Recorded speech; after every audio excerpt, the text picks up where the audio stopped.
Chapter 15-18. Ling looked at the people in the distance. Several girls were chattering as they picked up firewood in the woods by the road. They were wearing thick cotton-padded clothes and their faces were red from the cold, but laughter could be heard from afar from time to time. The greatest and most real damage that war could do to a country in a short period of time was the decrease in the number of young adults. Erwin had experienced too many wars in just 3 years. Men went to the front line in batches, and only the figures of old people and women working in the fields could be seen. But even in the most difficult times, people would not give up optimistic hope. In this winter, more than 130 babies were born in ABs. For every family, these children symbolized the future. In the distance, the snow had wiped away the traces of war, burying all the pain and ugliness under the white and flawless snow. The seeds of weeds were quietly waiting under the snow-covered soil, waiting for the next spring to turn this place into a land full of vitality. The tenacity of life sometimes lay in its insignificance. In the distance was the tall and straight figure of Valhalla. Its green branches and leaves were like jade even in winter. It was rooted in the ground, slowly absorbing the magic power underground. There was a thin layer of clouds on the horizon, setting off the sunset glow that was as red as fire. Sister. Ling turned around. Lotus was wearing a black fur coat with golden buttons.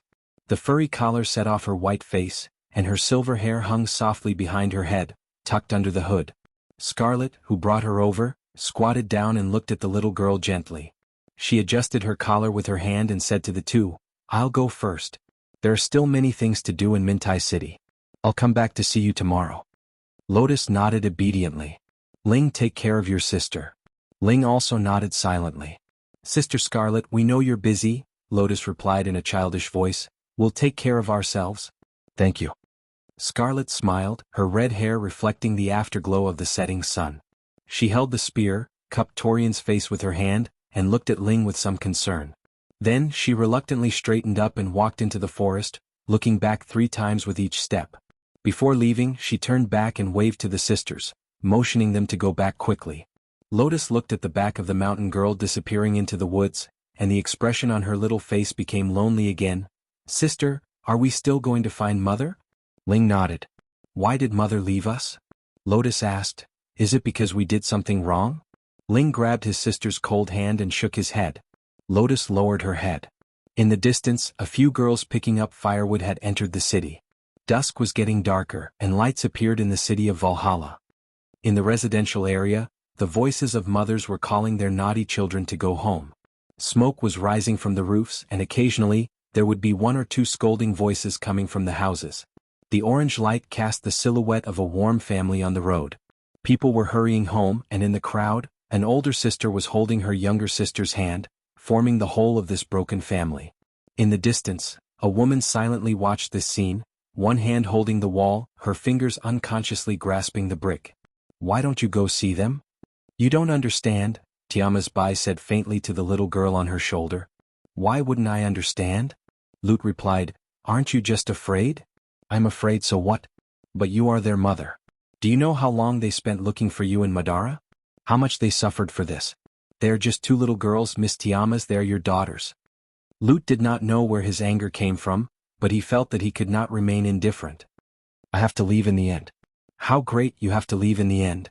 I know what you are going to do, isn't it that she-wolf?" Lut said, "But if you have to leave, why did you come here? You still want to see your daughters, don't you? But you saw them, but they didn't see you." The fairy prince turned around and looked at the woman. "You are not afraid even in the face of death, but in the end, you are afraid to face your own daughters?" Tiama's Bai's silver eyes flashed with a slight emotion. She also turned around and looked at the little girl. "You haven't been with Brando for long, and you have learned how to talk like that guy? If it wasn't for the fact that we have fought side by side, I wouldn't care about you." Lut snorted and turned his head away with great dissatisfaction. The wind was getting colder. It began to snow. The snow seemed to be burying the world. The snowflakes the size of goose feathers dyed the world white. Ling turned the key to open the door and was about to stand on tiptoe to light the hanging lamp by the door. But she suddenly stopped and looked at the bright light inside the door in astonishment. In the young silver eyes, there was a flash of astonishment, a trace of doubt and a trace of fear. She suddenly took a step back, turned around and was about to run down the stairs, but she bumped into her sister. How could Tiama's Bai not understand the meaning of that look? How deep was that love and how deep was that hatred? She felt like a knife was being twisted in her heart. She had already stepped forward to her two daughters and hugged them into her arms. Lotus was completely stunned and Ling struggled for a moment. This strong little girl, who didn't even say a word in the face of hunger and cold, burst into tears at this time. Her cries were so miserable that even the left and right family members opened the door to visit.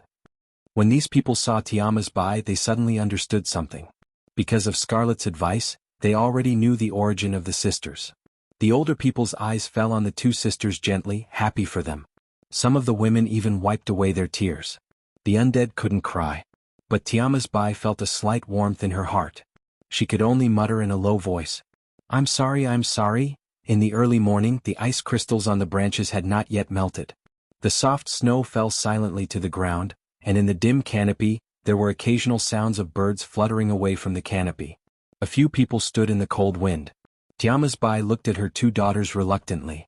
3 days seemed to have passed in the blink of an eye. Before she could react, it was already time to leave. She wanted to stay a little longer, but there were some things that were destined not to be decided by her. Ling and Lotus stood quietly beside the Fireclaw Lizard Man Lord Ropar, like two delicate dolls. Lotus didn't stop crying for a moment while Ling looked much stronger. She pursed her lips tightly, held her sister's hand tightly, and looked at her mother with stubborn eyes without saying a word. Tiama's Bai suppressed the reluctance in her heart, withdrew her gaze and said to Scarlet in front of her, Thank you for these days. Help me tell Brando that I owe him a favor. I will give him a surprise. Do you really have to leave? Scarlet stood in the snow and asked with some reluctance. Scarlet, you are a good girl. Tiama's Bai looked at the soft-hearted girl. I am very glad that my daughters met you and Brando. Can I entrust them to you? Scarlet shook her head, but they need their mother, Lady Tiama's Bai. Tiama's Bai forced a smile, and her expression was very bitter. Today what I regret most is my paranoia and narrow-mindedness. If I could go back in time, I would cherish everything that I once had. Unfortunately, it is too late. I have chosen this path and now it will not allow me to turn back. Now, I only hope that the path I have chosen can redeem my sins. Scarlet lowered her eyelids and her eyelashes trembled slightly. She felt very uncomfortable in her heart. She took a deep breath and understood that she could not change anything, so she nodded and said, I will, Lady Tiama's Bai. I will take care of Ling and Lotus as my own sisters. Thank you, Scarlet, Tiama's Bai exhaled, and the water vapor formed a white mist, making it impossible to see her expression. These 3 days in Abes were the best 3 days of my life. I will always remember these days and remember my daughters. They will be different from me and their future will be different from mine. She took a step back. She took one last look at her daughters. Try your best to come back alive, Lute suddenly said. Ekis and Dusk are not that scary. There is nothing that cannot be solved. At least we have to have hope in our hearts, Lady Tiama's Bai. But Tiama's Bai did not answer. She resolutely turned around, leaving everyone with a green cloak. Scarlet saw her hesitate for a moment at the edge of the forest, but in the blink of an eye, she disappeared into the darkness. Lotus finally could not help but bury her head in her sister's chest, sobbing softly. Ling silently looked at this scene. Scarlet walked in front of the two sisters, and with infinite pity in her heart, she reached out her hand and touched her sister's cold cheek. She could always find her own shadow in this somewhat cold girl. Transmitting the warmth from her palm, the mountain girl said softly, From now on, we are family. Ling raised her head and looked at her. Her silver eyes flashed with tears. Can I? Scarlet asked gently. Ling bit her lip and nodded. Countless iron men converged into several torrents, passing through the forest under the curtain of night. The light of teleportation portals flashed from time to time on several hills, and more silver-robed mages appeared. In the sky, groups of gargoyles were flying towards the west, and at different altitudes they formed several groups of square formations. After the Iron Men, there was an army of demons, and then there was a small number of 6-armed snake demon warlords, and the wind spirits whistling through the air at low altitude. Finally, the earth trembled, and the figures of colossi appeared in the forest. These colossi swayed in the valley, and were almost as tall as the lowest hill. Delphians silently watched this army from a nearby hill. Bansha was in front, but the Banshans had already been defeated by the 9 Phoenix army. After the two armies met, only the Sisaldians were left. I didn't expect you to come, she turned around and said to Huanghua and Feng Qi. She looked at the two of them curiously. Have the Ghost Chariot and the Jade Phoenix family reconciled? There is still some friction, but everyone has agreed to join forces against Dusk, Huanghe replied softly. This is the only time in hundreds of years that the 9 families of the 9 Phoenix have stood together. We have to thank Mr. Feng Qi for this. Delphian looked at Feng Qi. I convinced the elders to return to the 9 Phoenix. After a moment of silence, Feng Qi said, although there was some resistance, I believe in what I saw. The Prime Minister's daughter knew that it was not as simple as some resistance. It was destined that one could only grow in such a short period of time after experiencing some things. She sighed softly. In this era, if one could not change the era, they were destined to be changed by the era. She was the same. The 3 of them were silent. Everyone was thinking about the same question. What would people lose in this war and what would they gain? A noise came from the bushes behind them. The noise alarmed the 3 of them. They turned around and saw the silver dragon lady walking out of the forest. Mithril's face was pale, and she did not seem to be in a good condition. What's wrong? Delphian knew that it was about the dragons. Lord Bahamut is dead, Mithril replied. After this war, the dragons may leave this continent. I'm here to bid you farewell. Delphian opened her mouth slightly. This girl, who only had ambition in her heart, felt a strange feeling in her heart. The moonlight shone on the forest. Medisha, who was standing by the pool, suddenly felt something. When she saw the face in the water, her body suddenly froze. She turned around, almost trembling, and looked at the person who appeared behind her. Under the gray cloak, there was a face that was similar to her own. It was holy and cold, and the silver eyes looked at her silently. The expression on the face was always so indifferent, as if there was a trace of innate arrogance.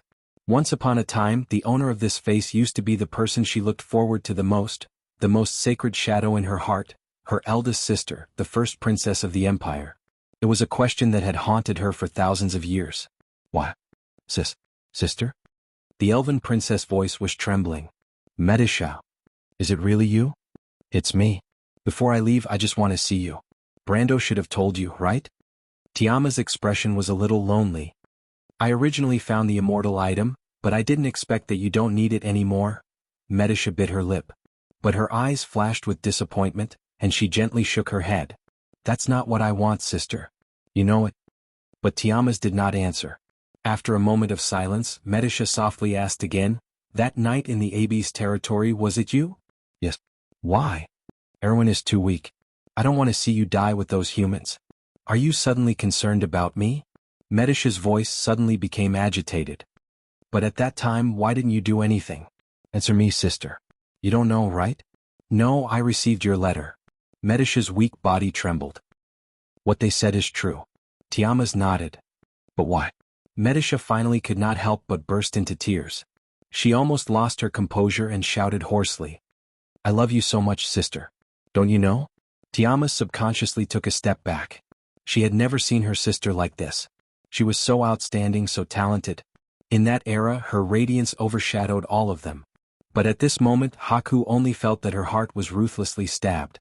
Only then did she realize how wrong she was. I'm sorry, Medisha. The elven princess covered her face, kneeled down and cried bitterly. The question that had been in her heart for 1,000 years finally had an answer.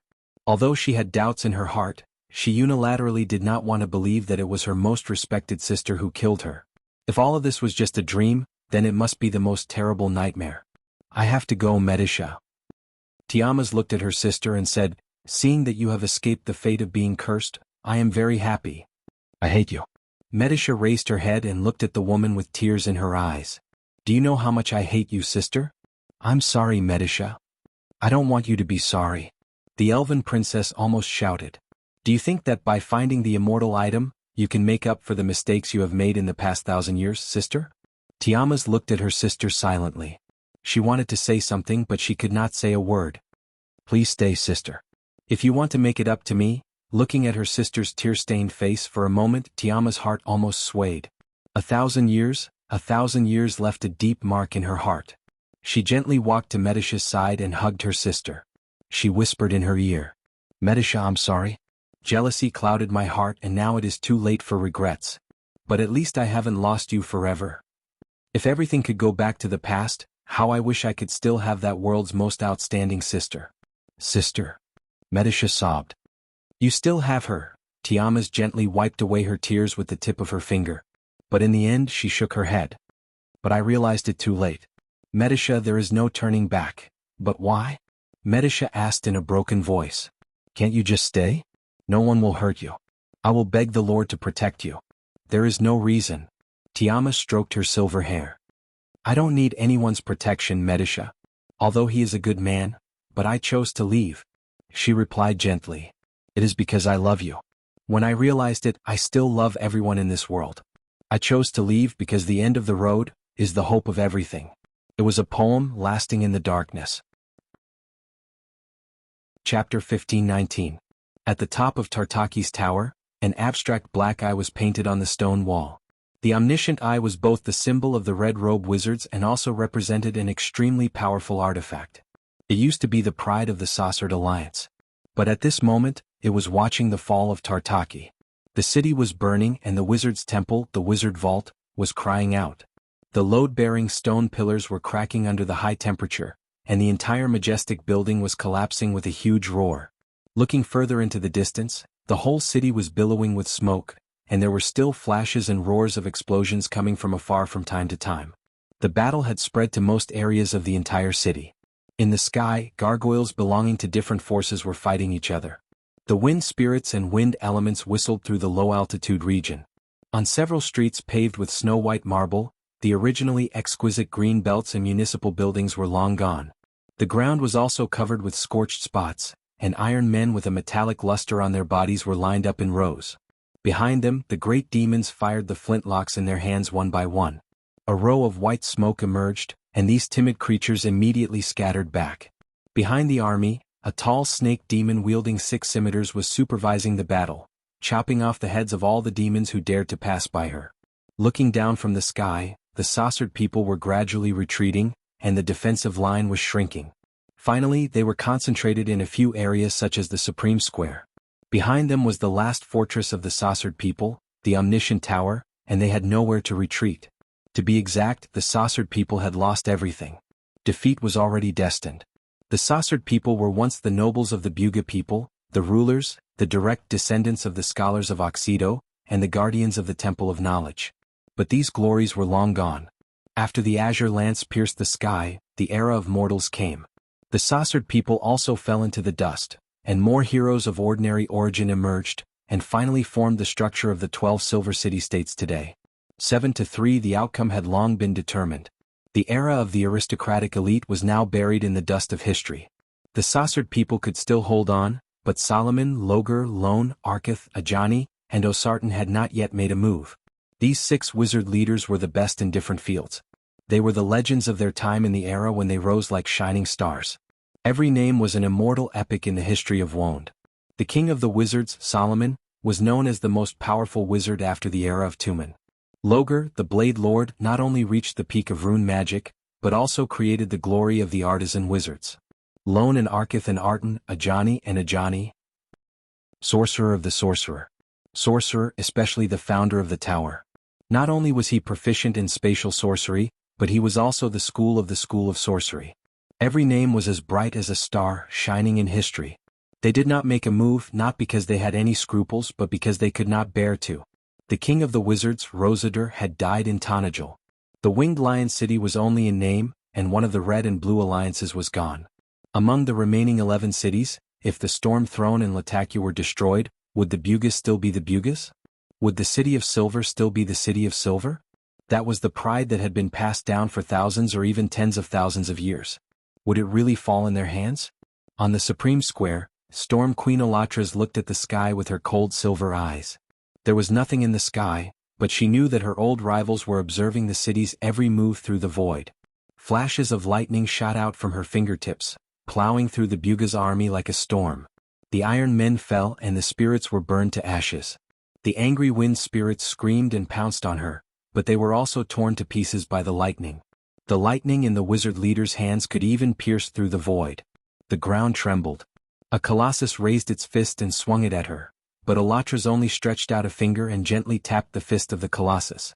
Countless sparks flew out from its joints, and the colossus fell forward as if it had lost its support. "Cowards, you want to use this trash against me?" Elatras shouted to the sky. "Do you expect them to exhaust my mana so that I will bow down to you, cowards?" The two sides were allies, and they knew the weaknesses of each other's weapons like the back of their hands. Not to mention, Olatras could cast elemental spells and was known as the most powerful successor of the elemental tyrant after Tumen. Everything in front of them proved that the rumors were true. It was just that the Queen of Storms was better at variants of elemental spells, lightning and storm spells. She raised her right hand and released countless lightning into the sky. After the lightning disappeared into the clouds, it refracted back to the ground and fell like a storm, turning several blocks into ashes. Don't be delusional. If you want to hit me, come out and fight me fair and square. Old fogies who hide their heads but show their tails, do you dare? In the void, Silver Flame Tumen took a step forward, but he was blocked in front of him. The Time Lord, Ajani, looked at him with her silver eyes and shook her head. I dare? A voice came from afar. Olatras raised her head and saw a golden flame rushing towards her. It was Phoenix Flame. She was like a jumping flame, crossing a distance of thousands of meters with every turn.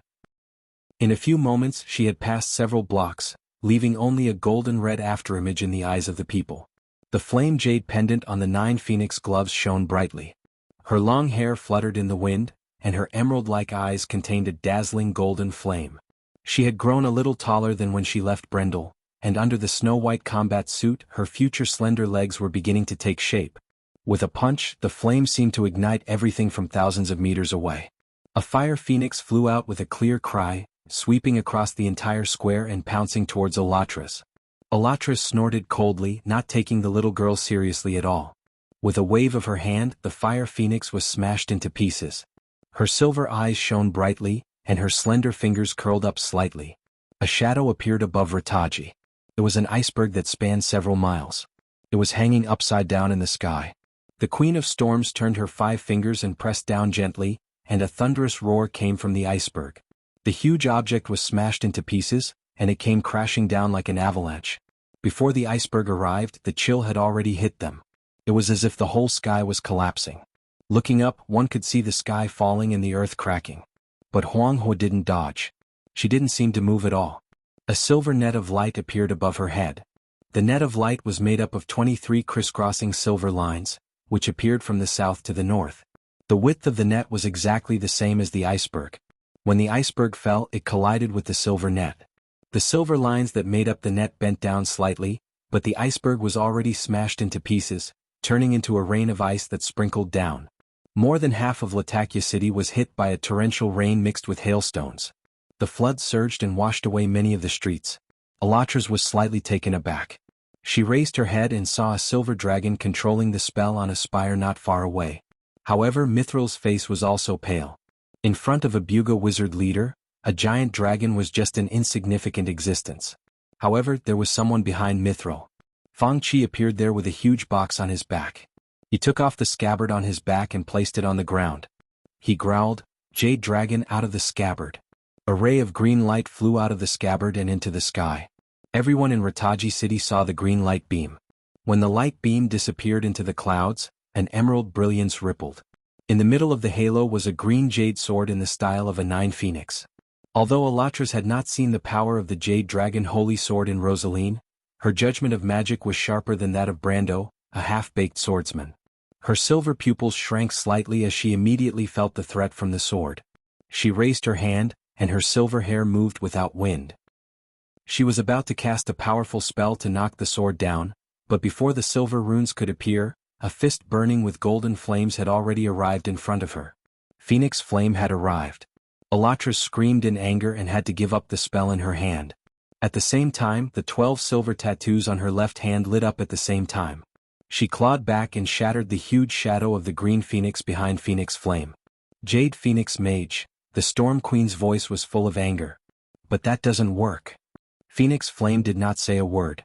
Her pupils had completely turned into green jade, as if she was not human.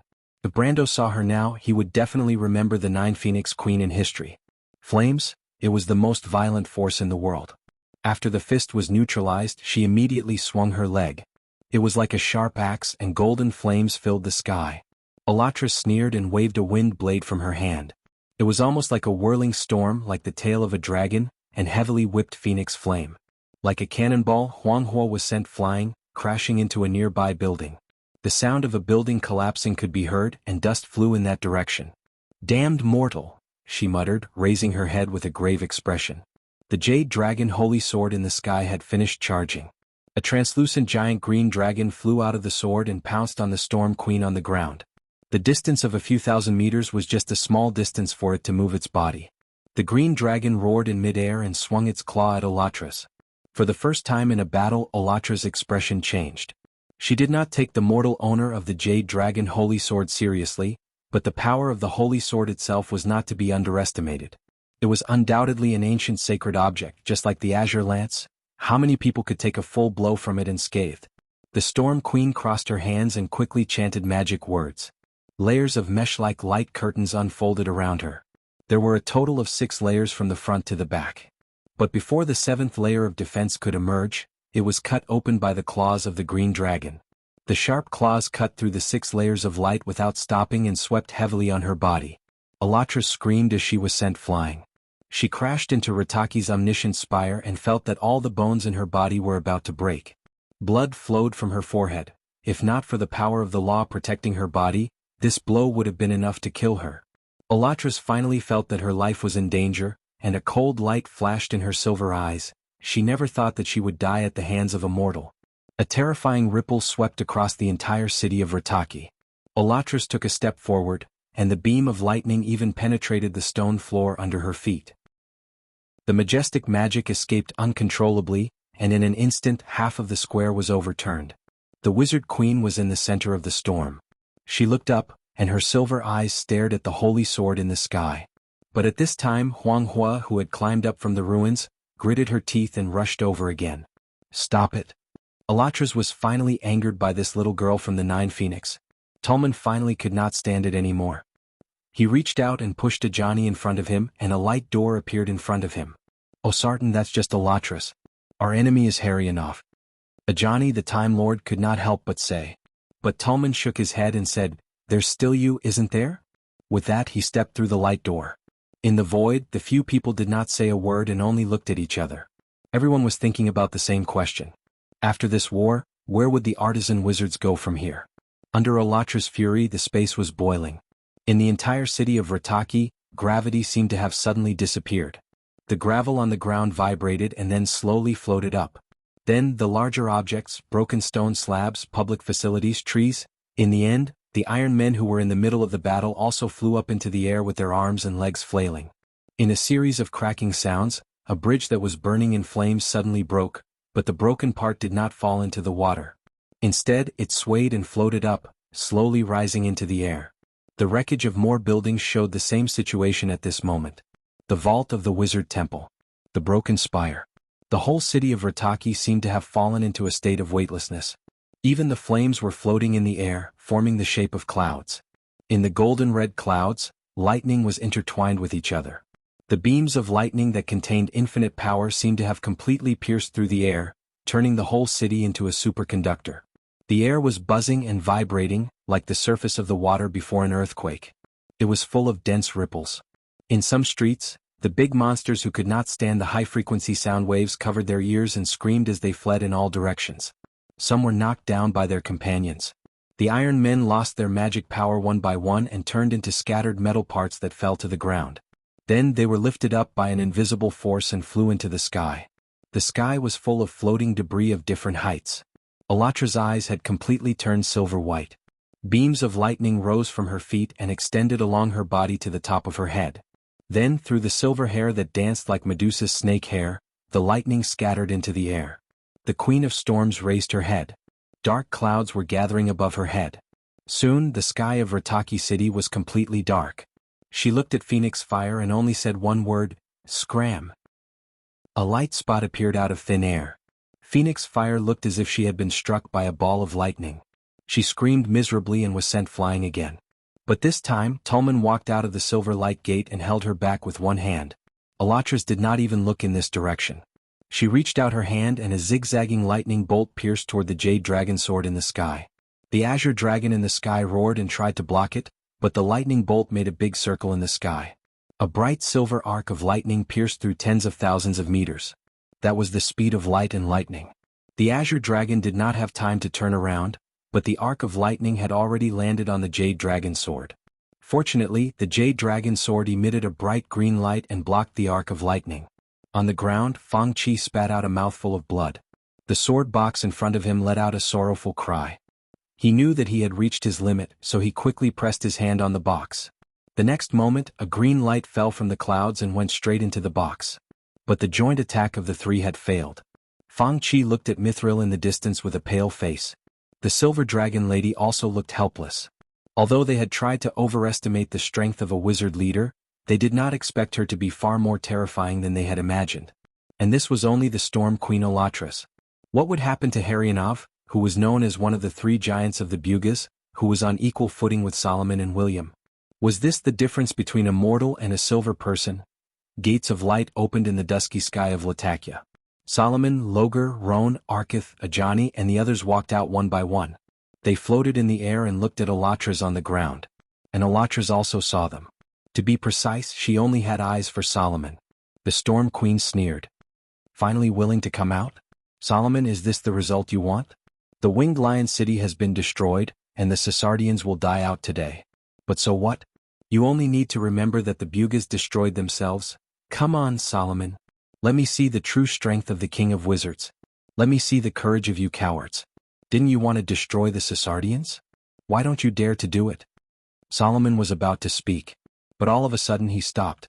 Everyone subconsciously looked up, but there was nothing unusual in the sky. There was only one person. A young man wearing an earl's coat and carrying a long sword. The wind howled under the dark clouds. His long hair fluttered as he stared coldly at Olatras, his face expressionless. He only spoke in a calm and indifferent voice, one word at a time. Olatras, they don't dare, but I dare. Chapter 15:20. Teacher. Huang He struggled to stand up. Her voice was weak but filled with joy.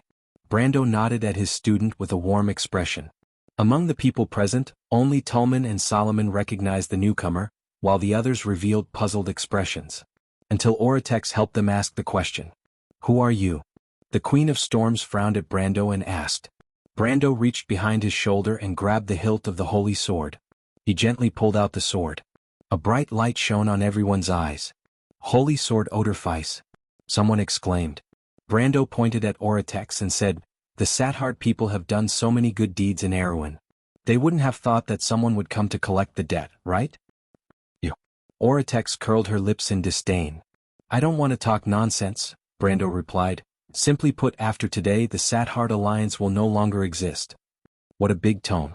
In the distance, Akani also frowned when she heard this. It was obvious that a mortal's tone made her somewhat unhappy. Is it?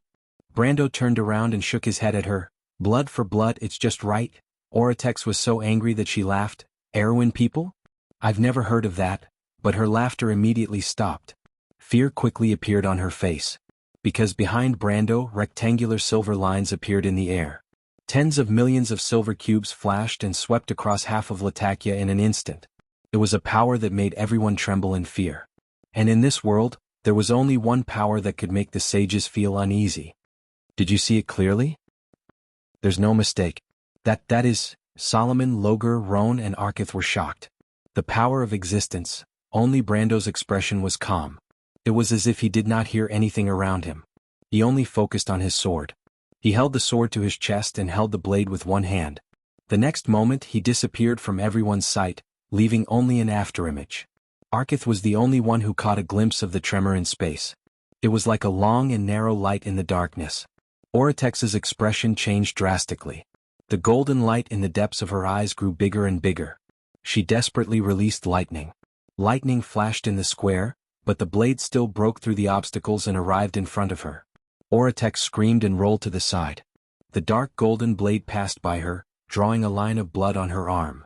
Olatras clenched her teeth and swung her lightning whip at Brendel, but Brendel had already disappeared. It was still the flash strike sword art. Olatra's heart was filled with fear as she retreated. She was not afraid of the flash strike sword art, but the power of its existence had already frightened her.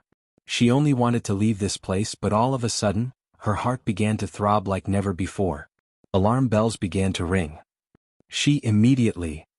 That's impossible. Oratex felt like she was going crazy. How could there be such a swordsmanship in this world? In the eyes of others, it was a sword performed by Brando's afterimage. It was the same flash strike sword that crossed space. It looked extremely strange and illogical. But the afterimage did not reason with Oratex. It suddenly flashed. Oratex threw herself forward with all her strength and rolled on the ground to avoid the sword. But it left a wound on her lower abdomen. She clenched her teeth and pressed her lower abdomen, but Brando had once again appeared behind her and slashed with his sword. Oratex was scared out of her wits. She subconsciously reached out to block, but 3 of her fingers flew up. She screamed in pain and hugged her hand. However, Brando disappeared again. In the place where he had flashed before, the afterimage was lifting Frost-Chant Sinna. No. Oratex's cry was full of despair. This was the fastest sword in the world. It was beyond everyone's imagination. Brando did not even use the power of existence. Whenever his body flashed, an illusion would appear. Every attack would be split into 2. Spatial flashes and illusions filled the narrow area at the same time. In an instant, Brando's afterimage flashed at least 7 times. It was the Blade Storm. It was Flash Strike Sword, but it was also 9 Luminary Sword Art. Elatras lowered her head in a daze and looked at the sword wound on her chest. Silver blood was flowing out from the wound. Brando stopped in front of her and pointed the tip of his sword at her neck. A chill passed through the blade, causing the Storm Queen to shiver. Brando was silent. But the result had already explained everything. After entering the Sage domain, this was the first time he had combined 2 supreme swordsmanship. The power produced was not beyond his expectations. It was the life work of 2 sages and the supreme inheritance of the Dragon clan. In front of these existences, the Storm Queen Oratex was nothing. But at this moment, Brando's heart was boiling with fighting spirit. In the distance, Huang He clenched her fists in excitement. Her eyes returned to their original jade-like black, shining brightly. This was the first time she had seen her teacher display such swordsmanship in front of her. Brando silently looked at the blade in his hand, which was pressed against Oratex's snow-white neck. At this moment, many things flashed through his mind. The ridiculous, simple and naive vows of the past, the heavy sense of responsibility, the tears of joy and regret, all turned into one simple word: memories. His responsibility towards Owen had come to an end, and the only thing left was a lingering sense of guilt. In the end, he had let down a person who had trusted him. That sincere and idealistic young man. He had thought that time would make the Knight of Lantern Island mature, but time had played a joke on him again. Perhaps this was Martha's special protection for Eek.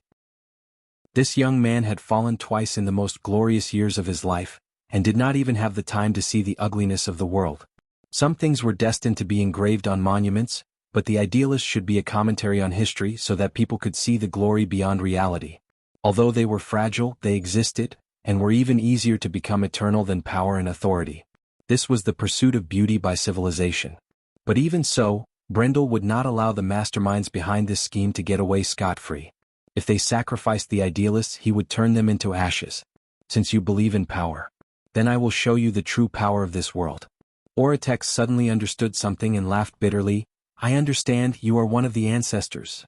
Brando's hand was about to reach forward. Mr. Brando, wait.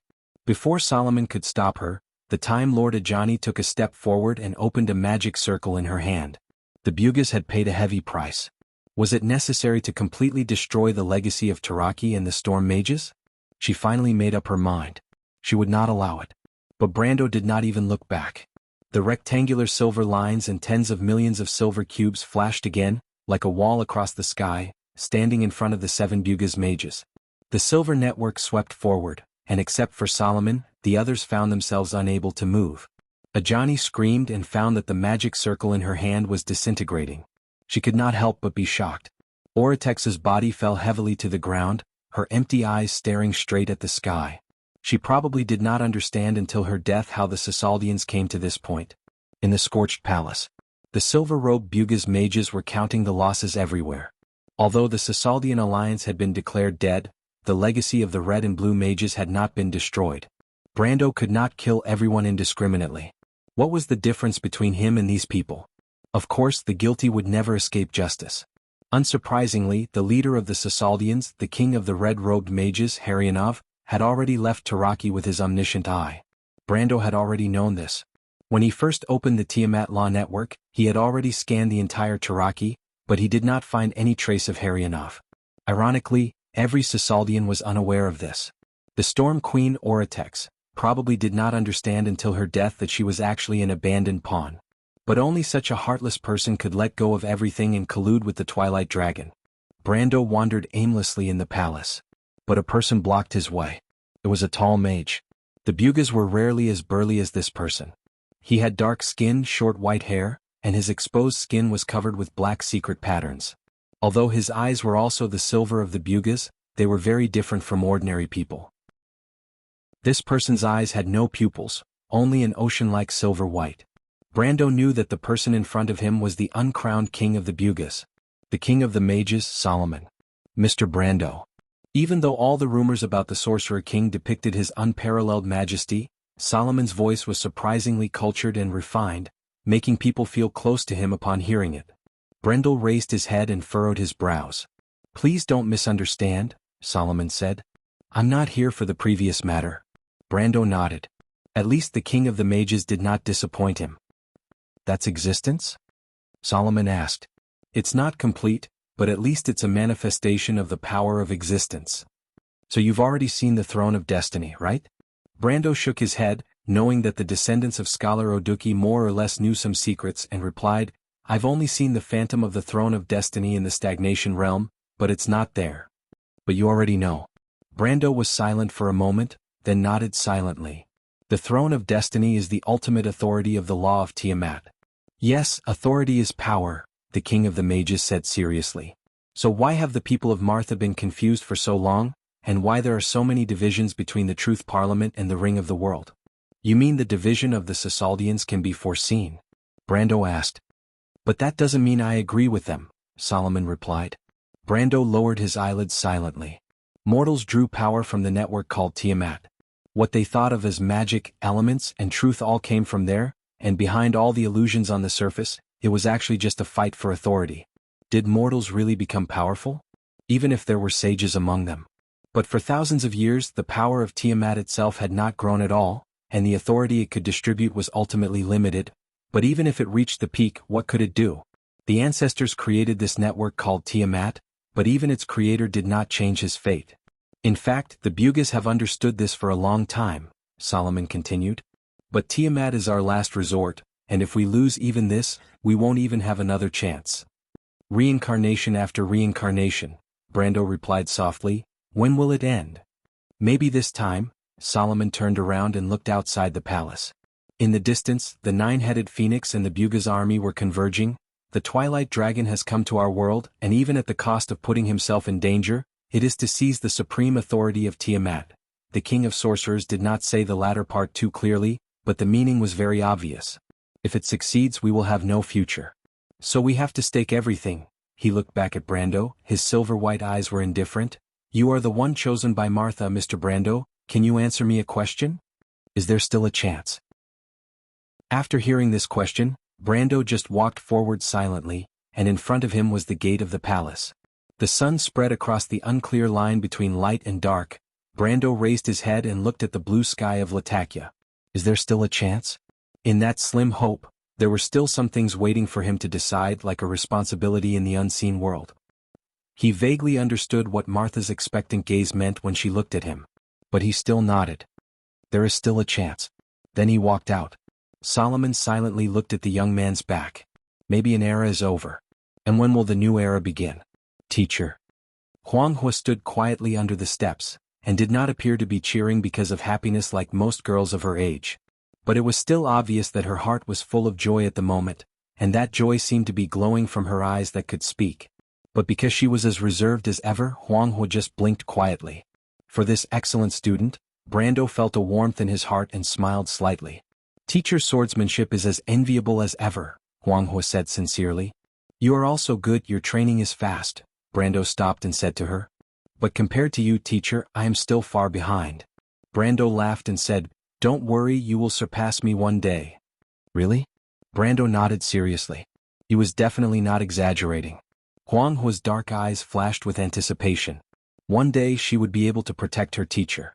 The two walked down the steps, and Huang Hua took the sword from Brando's hand. Holding the sword, she felt that she was one step behind, strictly adhering to the role of a student. She raised her head and looked at Brando's back, her eyes full of reverence. In the distance was the desolate city of Latakia after the war. The residents in the city were not only Cisaldians, but also many Banksians. Many people had lost their families in the war. Cries could be heard from afar in the wind. However, very few people would understand the significance of what had happened today. In the future, in the Wizard War that would last for nearly 60 years, people would lose even more. Latakia would also be reduced to ashes by a magic attack in the year of Lin Xiao, and less than 1 in 10 people would survive. But the destruction of the Cisaldian alliance announced the early end of the Wizard War. This was not only the revenge of Erwin's kingdom. More importantly, the mortals were united in advance. The armies of the Bugas and Nine Phoenix would further eliminate the Centaur clans on the Great Plains who had surrendered to the Cisaldians and the Twilight Dragon. After the loss of the tree herders in the Battle of Cruz, the strength of the Twilight Dragon's other arm, All for One, would also suffer a heavy blow. This war could at least announce that the threat from the civilized world had come to an end, and people could finally free up to deal with the real threat from the Twilight Dragon. But Brando did not feel relaxed. Since the destruction of the Cisaldians could be predicted, then the Twilight Dragon had given up 2 important chess pieces in Cruz and Saint Tassol, just to create a disaster in White Mountain and internal strife in Erwin? No, that was obviously not enough. William Peaster held up the glowing staff in his hand and carefully walked through a dark hall. His footsteps rustled in the silence, as if this was the only sound left in the deep space. He carefully observed the situation in the hall, a grave expression on his face. At the edge of the light, tiny insects were escaping into the cracks in the walls, leaving only empty spider webs. The hall was filled with dust, debris scattered on the ground, and the air was filled with a moldy smell that kept people away. But he suddenly stopped. The light of magic illuminated a flight of stairs in front of him. His gaze followed the stairs, and on the gray throne sat a skeleton in a black robe covered in spider webs. The skeleton wore a crown, and one hand was still supporting its lower jaw, sitting crookedly on the throne. But in its black eye sockets, the light of the past had long since disappeared. With a clang, the staff in William's hand fell to the ground. He took a step back with a pale face. "This is impossible." The Hermit Order, the most proficient sect among the silver sorcerers in psychic spells and magic formations. At the same time, it was the most unique sect among the Buga tricolor sorcerers. These powerful black-robed sorcerers were not keen on fighting for power on the continent. On the contrary, for 7 centuries, they had been standing at the forefront of the fight against chaos. They were also the biggest enemies of the silver heavenly snakes and tree herders. Ever since the leader of the Hermit Order, the black-robed sorcerer Yuki, left this floating city on top of the glacier, they had always kept their promise. Although they had not returned to the continent for nearly 300 years, no one expected their ending to be like this. William Peaster recognized the crown. It was Yuki's king's laurel crown. Countless rustling sounds suddenly came from the darkness. The leader of the sorcerers suddenly turned around, and the staff on the ground naturally flew into his hand. He released the light in front of him, and immediately, a hideous creature was illuminated in the shadows of the hall. Devil. In fact, William had already recognized who it was. It was a tall monster standing in the middle of a group of inferior demons. It opened its mouth and laughed silently at him. "William Peaster, I didn't expect that the one we've been waiting for here would be you. What a surprise. Cyril, the king of the nobles, you've actually awakened?" The monster laughed coldly. "It's only a few hundred years earlier than you expected." The old sorcerer's expression suddenly changed. "P.S. I saw that someone in the book review section tipped 50,000 Chidian coins this morning. Thank you to this 160311022408090 reader." Chapter 1521. Walking out of the woods, Brando saw the person standing on the top of the mountain. The sea breeze blew gently. Delphian stood under a European maple, one hand holding the back of her hat, her long black hair fluttering in the wind. She looked up at the distant coastline. In the distance, the green hills and the blue sea intersected. There was a white line on the shore, and the sound of gulls could be heard. The white city of Latakia was located in a bay. Today, the Prime Minister's daughter was wearing a navy blue dress. The hem of the dress was raised, revealing the black stockings underneath. Her charming curves contrasted nicely with the fiery red fruits on the wild apple tree by the mountain. When she heard the sound, she turned around and looked at Brando with her purple eyes. A smile bloomed on her face, revealing her white teeth. "How is it?" "Very good. How is it? Is it beautiful?" The Prime Minister's daughter lifted her dress with both hands, leaned slightly to the side and asked with a faint smile. Brando was stunned for a moment, then nodded and answered honestly, "Very beautiful. Thank you for the compliment. We should be the ones saying thank you. You did better than all of us imagined. Even the Bugas were impressed by your speech. I heard from Miss Mithril that it was quite a wonderful speech, but I don't want you to say thank you to me." Delphian raised her head proudly. "I only want you to fall in love with me." Brando shook his head. "But you know." "I know." Delphian closed her eyes, her eyelashes trembling slightly. She took a few steps towards the top of the mountain and took a deep breath. Her full chest rose and fell as she answered word by word, "But I don't care." Brando saw Delphian really closed her eyes and walked towards the cliff. He was shocked and quickly stepped forward to grab her hand. "Be careful, what are you doing?" But what he saw was a pair of sly eyes. Delphian turned around and looked at him with a faint smile. "I want to be in a new relationship and throw away the past. The person I want to pursue is the most outstanding man in the world, so I have to give it my all." Brando looked at her sincere eyes and was speechless for a moment. "You always give it your all. That's why I won't regret it." Delphian was a little sad when she didn't get the answer she wanted, but she immediately shook her head. "One day I'll make you agree." Brando smiled bitterly. "Is this considered irrational? So what? Emotions are wild to begin with, but my gaze has always been clear." Yes, Brando stared at the conflicted girl. She was fanatical, yet calm, ambitious, yet persevering in some incomprehensible things. What kind of family, what kind of life could create such a treasure? The Prime Minister's daughter tucked a strand of hair behind her head and looked back at the scenery she had been looking at. Suddenly she said, "After the war between the Revenants and the Bugas, the situation in the wilderness of the Four Realms is very different. The power of the Twilight may temporarily retreat, and people can finally breathe a sigh of relief and reconvene the wilderness of the Four Realms. I heard that this time even the Toquinin and Hazer will be represented." She tilted her head. "So, where do you plan to go next?" "I'll go with you to St. Tossol this time," Brando replied. Delphian smiled very happily. She quietly took Brando's hand. "This will be another sacred conference. Is that what you want?" Brando looked at her. "What's the difference?" The Prime Minister's daughter turned her head, her eyes reflecting the azure color, clear and infatuated. "I want to personally put you in that position and win that crown for you." Brando did not say anything, but surprisingly he did not refute her. He allowed Delphian to gently hold his hand. Their cold fingers intertwined with each other. The two of them held hands tightly, and just like that they were silent, looking at the land in the distance. That was the last scene of the Year of the Sword. The boundless green field. Dressed in a dignified long dress, the Count's daughter held a holy sword in her hand. Under the protection of the night, she gently jumped out of the carriage and stood in place, looking up at the towering city gate. Amberseal, she had once again returned to this city in her lifetime. This city carried too many of her memories. It was already the end of January, and the season was just beginning to fade. On the banks of the Monabel River, teams of knight were going in and out of the city gate. The arrival of the dwarf King Caliphan and his dwarven heavy cavalry caused quite a commotion, but fortunately Breton recognized the captain of the knight who came to take charge, and thus the misunderstanding and conflict was resolved. News of Corvado's great victory had already spread throughout Erewhon. When the knight knew that the dwarf king had come, he respectfully bowed to the latter, thanking him for his righteousness. Then he described the current situation in the south to Breton and the others. After the Battle of Tonagel, the allied forces of the nobles of the north and south had in fact disappeared. Except for a few unlucky ones who died in the war, most chose to surrender. However, this time Her Royal Highness did not forgive these people's crimes, and instead imprisoned them all. Such a harsh punishment naturally caused a strong resistance, but then the Tonagel people used their strength to teach these nobles a painful lesson. They let Randner win the battle and completely sealed the victory of the war in the south. After the rebellion in Lantan Island was quelled, Haruz entered Offa under the escort of the Knight Regiment to reclaim Erech. 3 weeks ago, the 3rd column of the White Lion Legion station near Erech began a counterattack, and within a week, captured Amberseal. At this time, the royal fleet was attacking the Count of Grey Mountain under the command of His Royal Highness.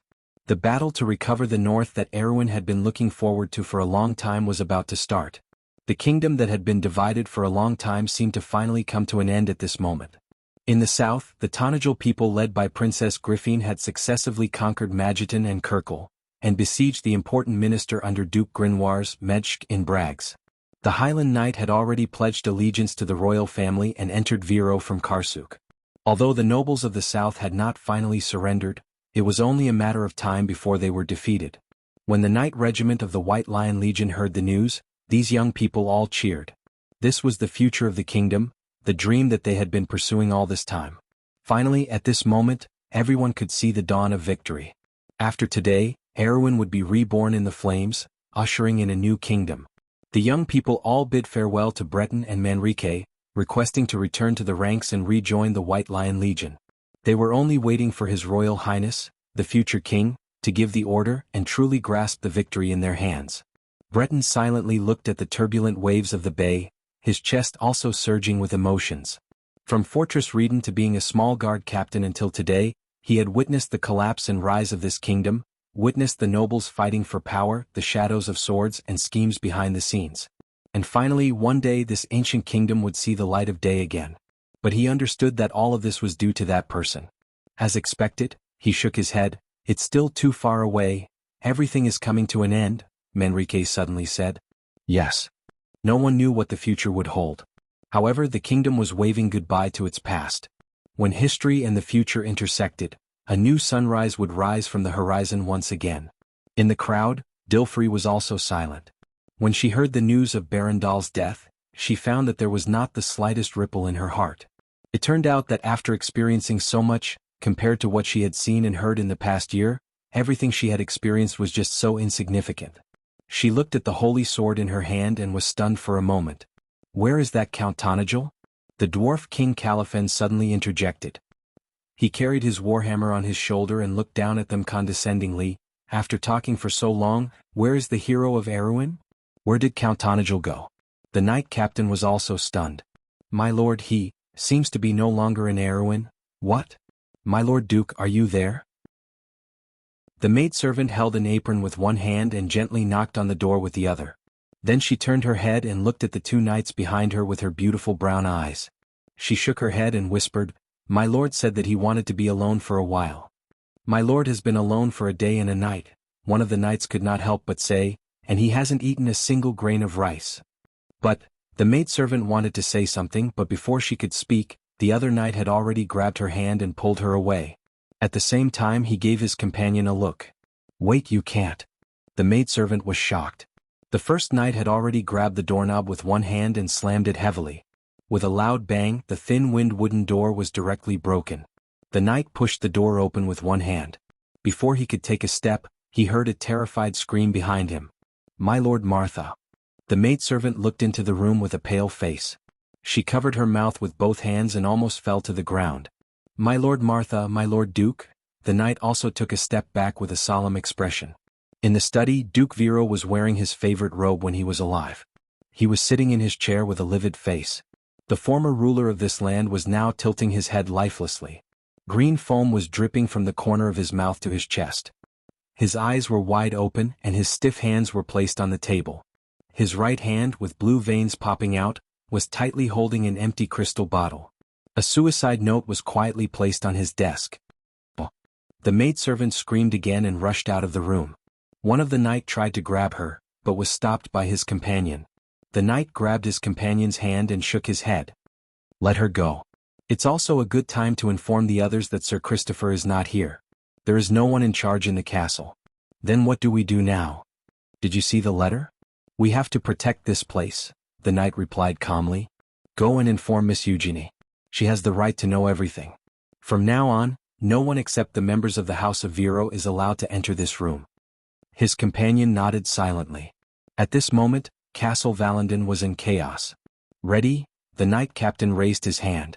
Fire. With a soft whoosh, a rain of arrows flew high into the sky, drawing a beautiful parabola in the air. They flew with the wind towards the walls of Bragg's in the distance. The wind rustled the note in Princess Griffine's hand.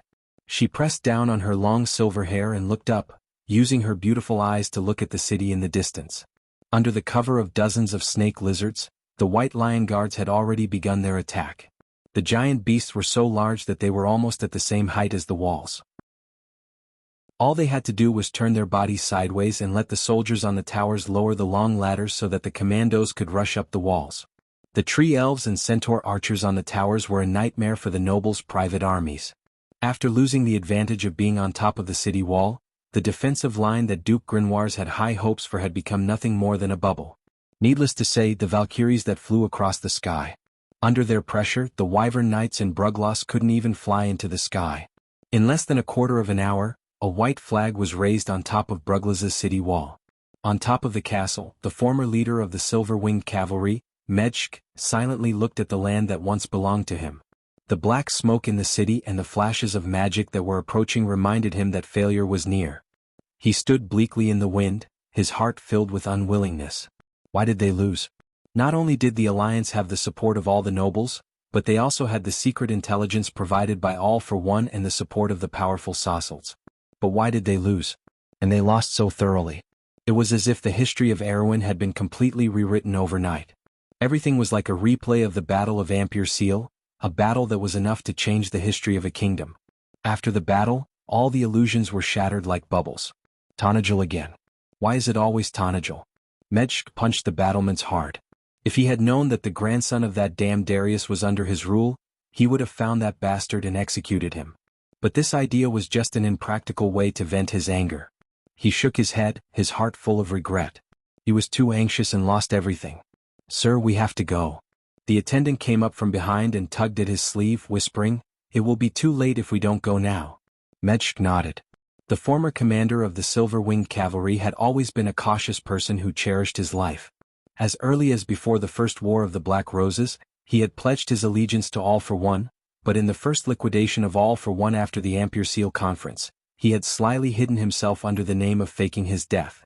It was not until after the Second War of the Black Roses that the royal faction betrayed the Princess Royal that he regained the trust of Duke Grenoir's through the revival of All for One. This person's slyness and forbearance could be seen. It could be said that the whole world knew that this former leader was a lackey of All for One, but every time he, luckily, escaped the judgment of justice. This time, if he hadn't gotten too carried away, he wouldn't have fallen into this situation.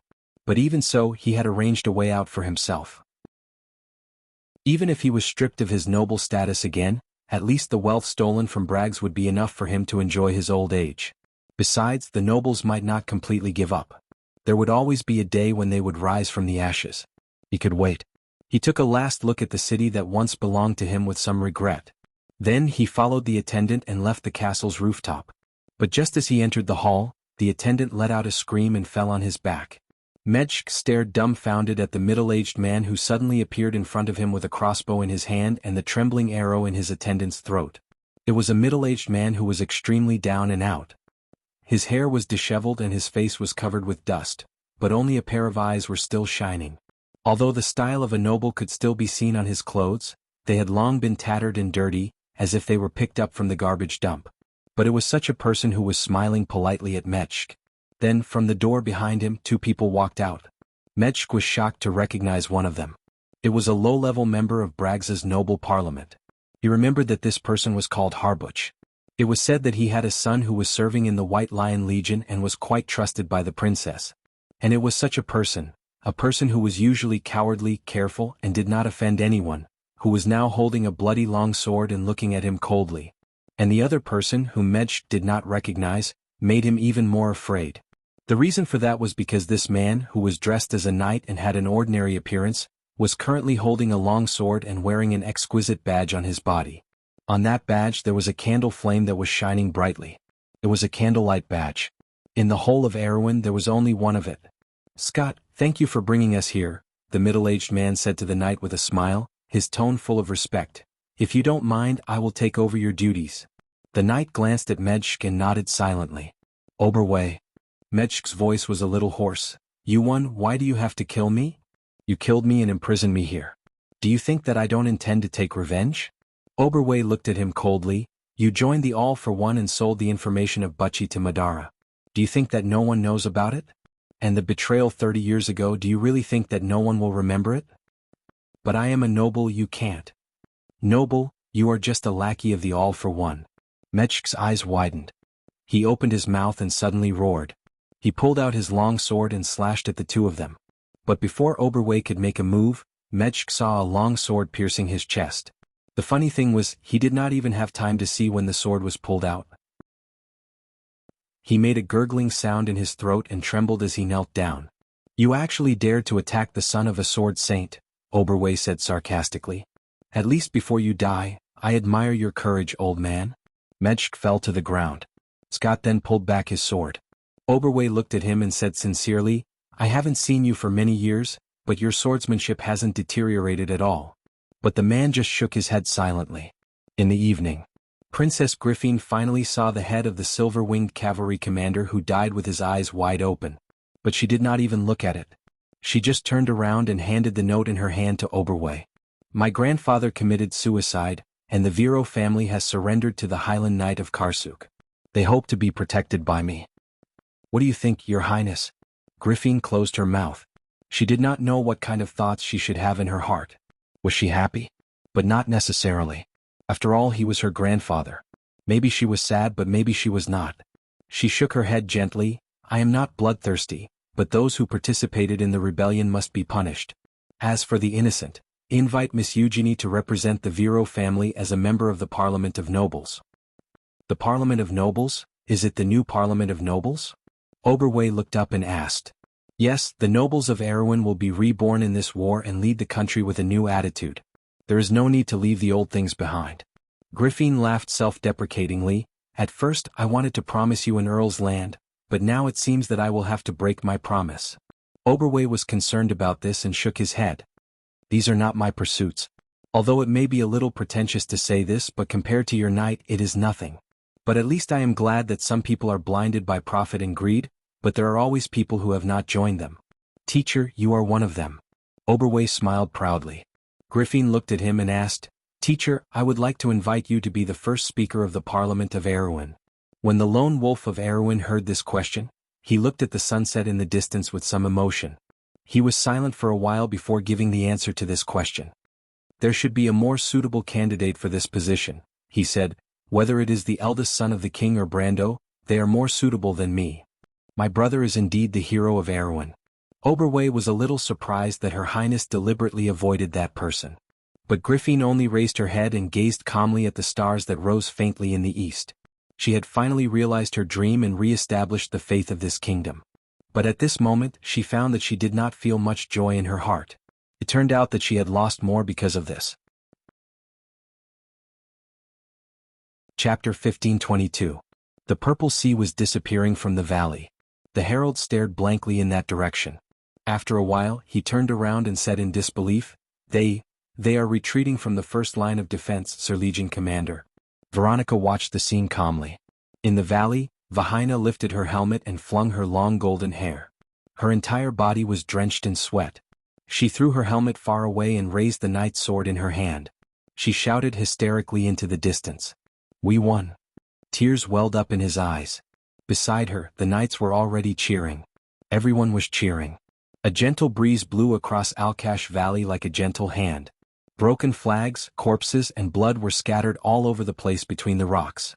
This was a bitter victory. In the air, on countless airships, the people of Hazel and Cruz watched this scene together.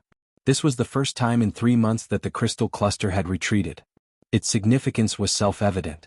This was the beginning of the year of the Swift and Swift. In the past 6 months, the drastic changes that people had experienced were far more violent than any other time in history. The civil strife of the Cruz Empire, the fall of the Black Moon, the advent of the Mana Tide, the Twilight Revival, the White Mountain Calamity, the Erewhon Rebellion, the beginning and end of the Wizard War.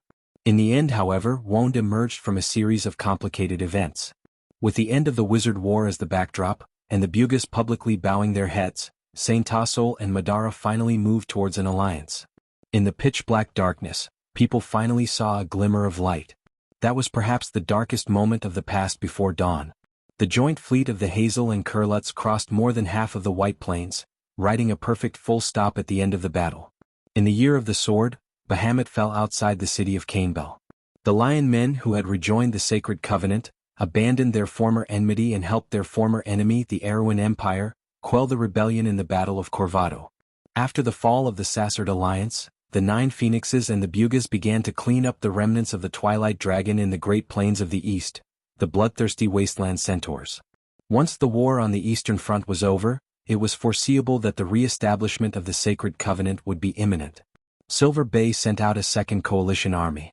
The undead army had just arrived in the area of Asselin under the command of their emperor, and the two elven armies had already walked ahead of them and entered the valley of the Solan Forest. The wilderness of the Four Realms was just ahead. But before these new forces arrived, the Battle of Alcash had already ended. On the 7th of February, the Silver Bay Coalition army led by White Wolf Blademaster Blanc and Princess Magadol arrived. 2 weeks later, the Human Coalition army recaptured the first line of defense of Babel Fortress. After this battle, the Twilight Dragon finally began to restrain his power.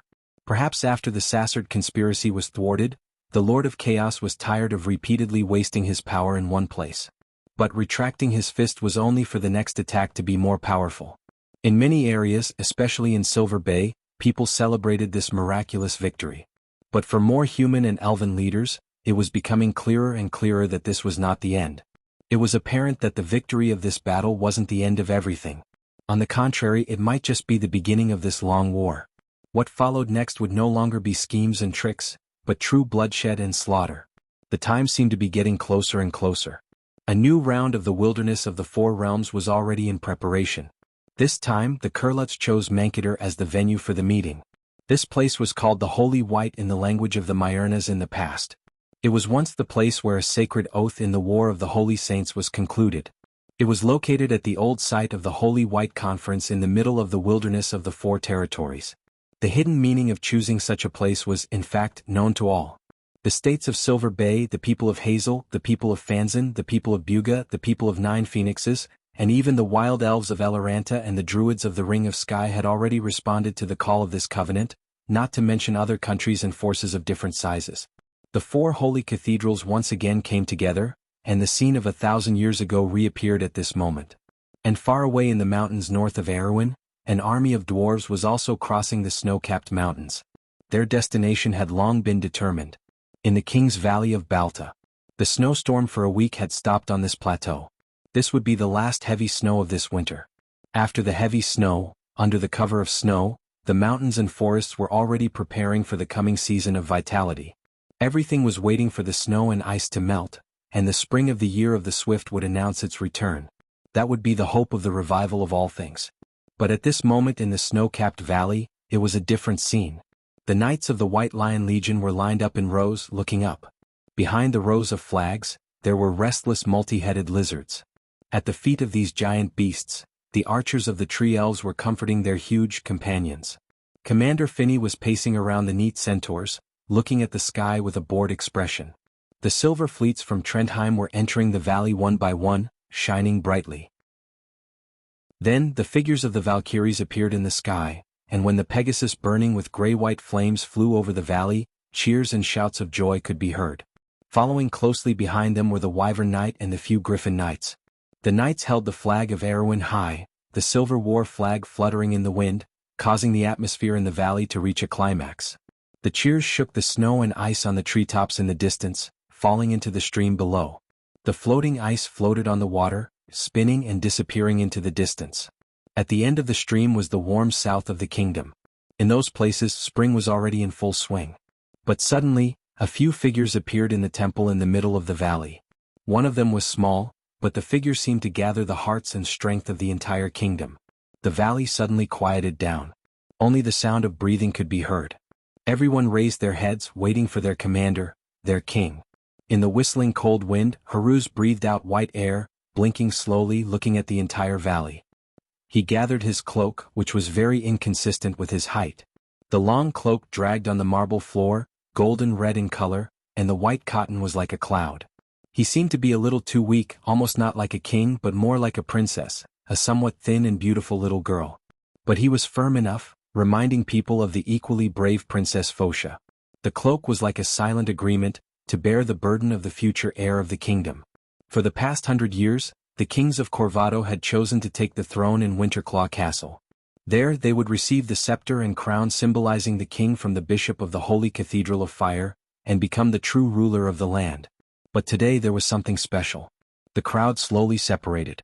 Haruz turned around and his silver eyes reflected his sister. Accompanied by Sir Oberway, she slowly walked up the stairs, step by step, and came in front of him. He looked at the crown in his sister's hand. The somewhat dull silver crown was inlaid with a sparkling gem. It was Gorlin's gem.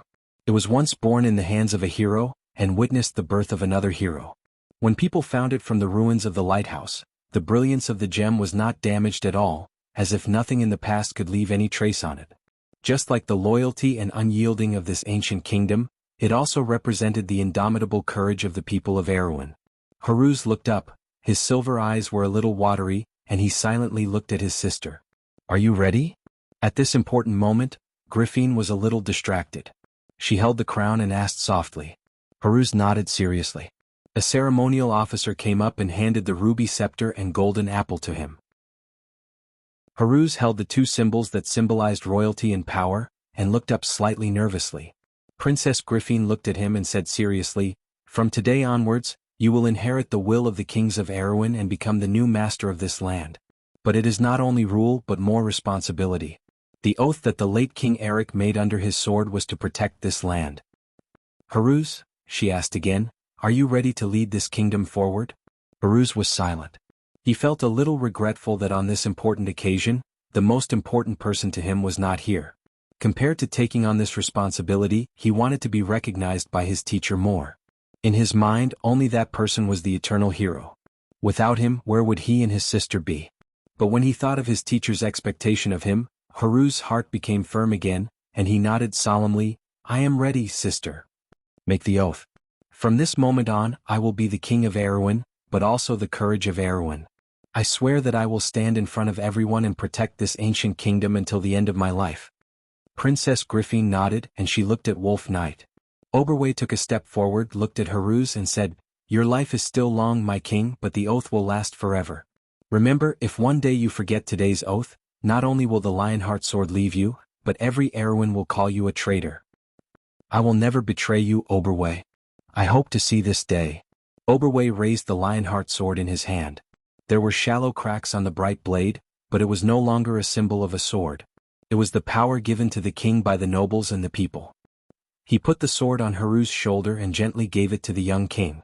Then he put down the sword and helped His Majesty put it back into the scabbard.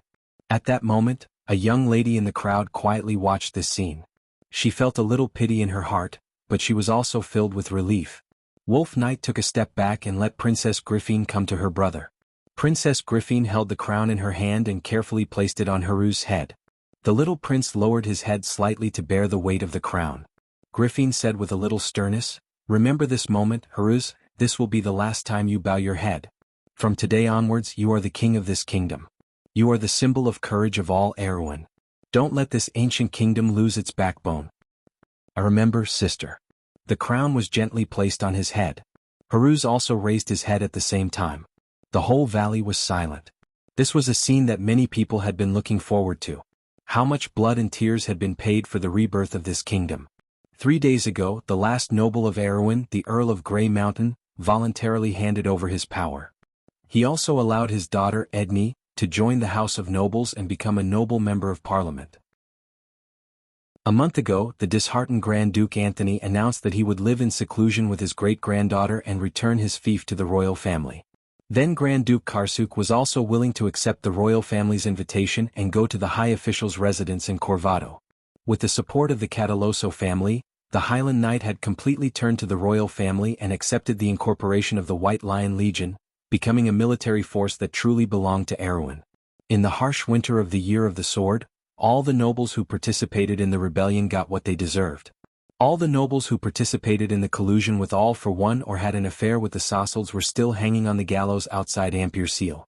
The provinces of Viro and Grinoires were directly taken back by the royal family and were no longer in theft. In the north, the rebels had long disappeared. Count Yenbao's last resistance also surrendered under the attack of the royal fleet. The fate that awaited these people would not be much better than the nobles who participated in the rebellion in the south. Perhaps being stripped of their noble status was already the most merciful treatment. Behind this great recovery was the biggest change in the history of this ancient kingdom. For the first time, the entire kingdom was completely integrated and not actually controlled by the fiefdoms of various sizes. This was the birth of a central monarchy, but it also witnessed the contract between the royal family and the nobles and the people.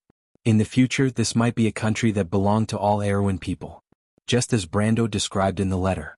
A week ago, the hero of Erewhon, the Lord of Tonagel, the Knight of Her Royal Highness, the legendary Count Tonagel sent such a letter from the distant Saint Tassel. In that letter he entrusted everything about Tonagel, including Valhalla, to his only student in Erewhon in written language for the first time. The Count's actions shocked everyone, but other than disbelief and shock, there was also deep admiration in people's hearts. Some people could turn the tide in a difficult situation and save everything. These people were called heroes. However, some people were able to calmly walk out of the halo of glory. While the people of the world were still indulging in illusory pride, his eyes had already seen through history, and through the layers of fog he saw the fixed future. Perhaps they should be called fools. But no matter what, the people of Erewhon would remember such a name. Just like how they remembered their grandfather. At this point history would not repeat itself. An old kingdom burned to ashes in the fire. But another new Erewhon had appeared, just like the shining crown. For Erewhon. For His Majesty the King. May the black pines be evergreen. May the Erewhon live forever. May the faith shine as before. May the sword be as sharp as before. The young king slowly turned around with the scepter in his hand. He dragged his long cloak and came to the edge of the balcony. His silver eyes, which still showed his childishness, looked at all his subjects. It was a boiling sea. Then he raised the scepter in his hand and pointed to the northern border of the kingdom. Since the Second Holy War, half a century had passed. At this moment, the army of Erewhon stepped out of the country again. Their opponents were no longer their compatriots, but for the future of the world of order. P.S. After today's chapter ends, tomorrow will be the last chapter of the Amber Book. Thinking about it makes me feel a little emotional. Chapter 1523. Mankator was an inconspicuous place in the wilderness of the Four Territories. It was a beautiful wilderness full of dill and marigold flowers, but it was uninhabited and did not pass through any important trade routes.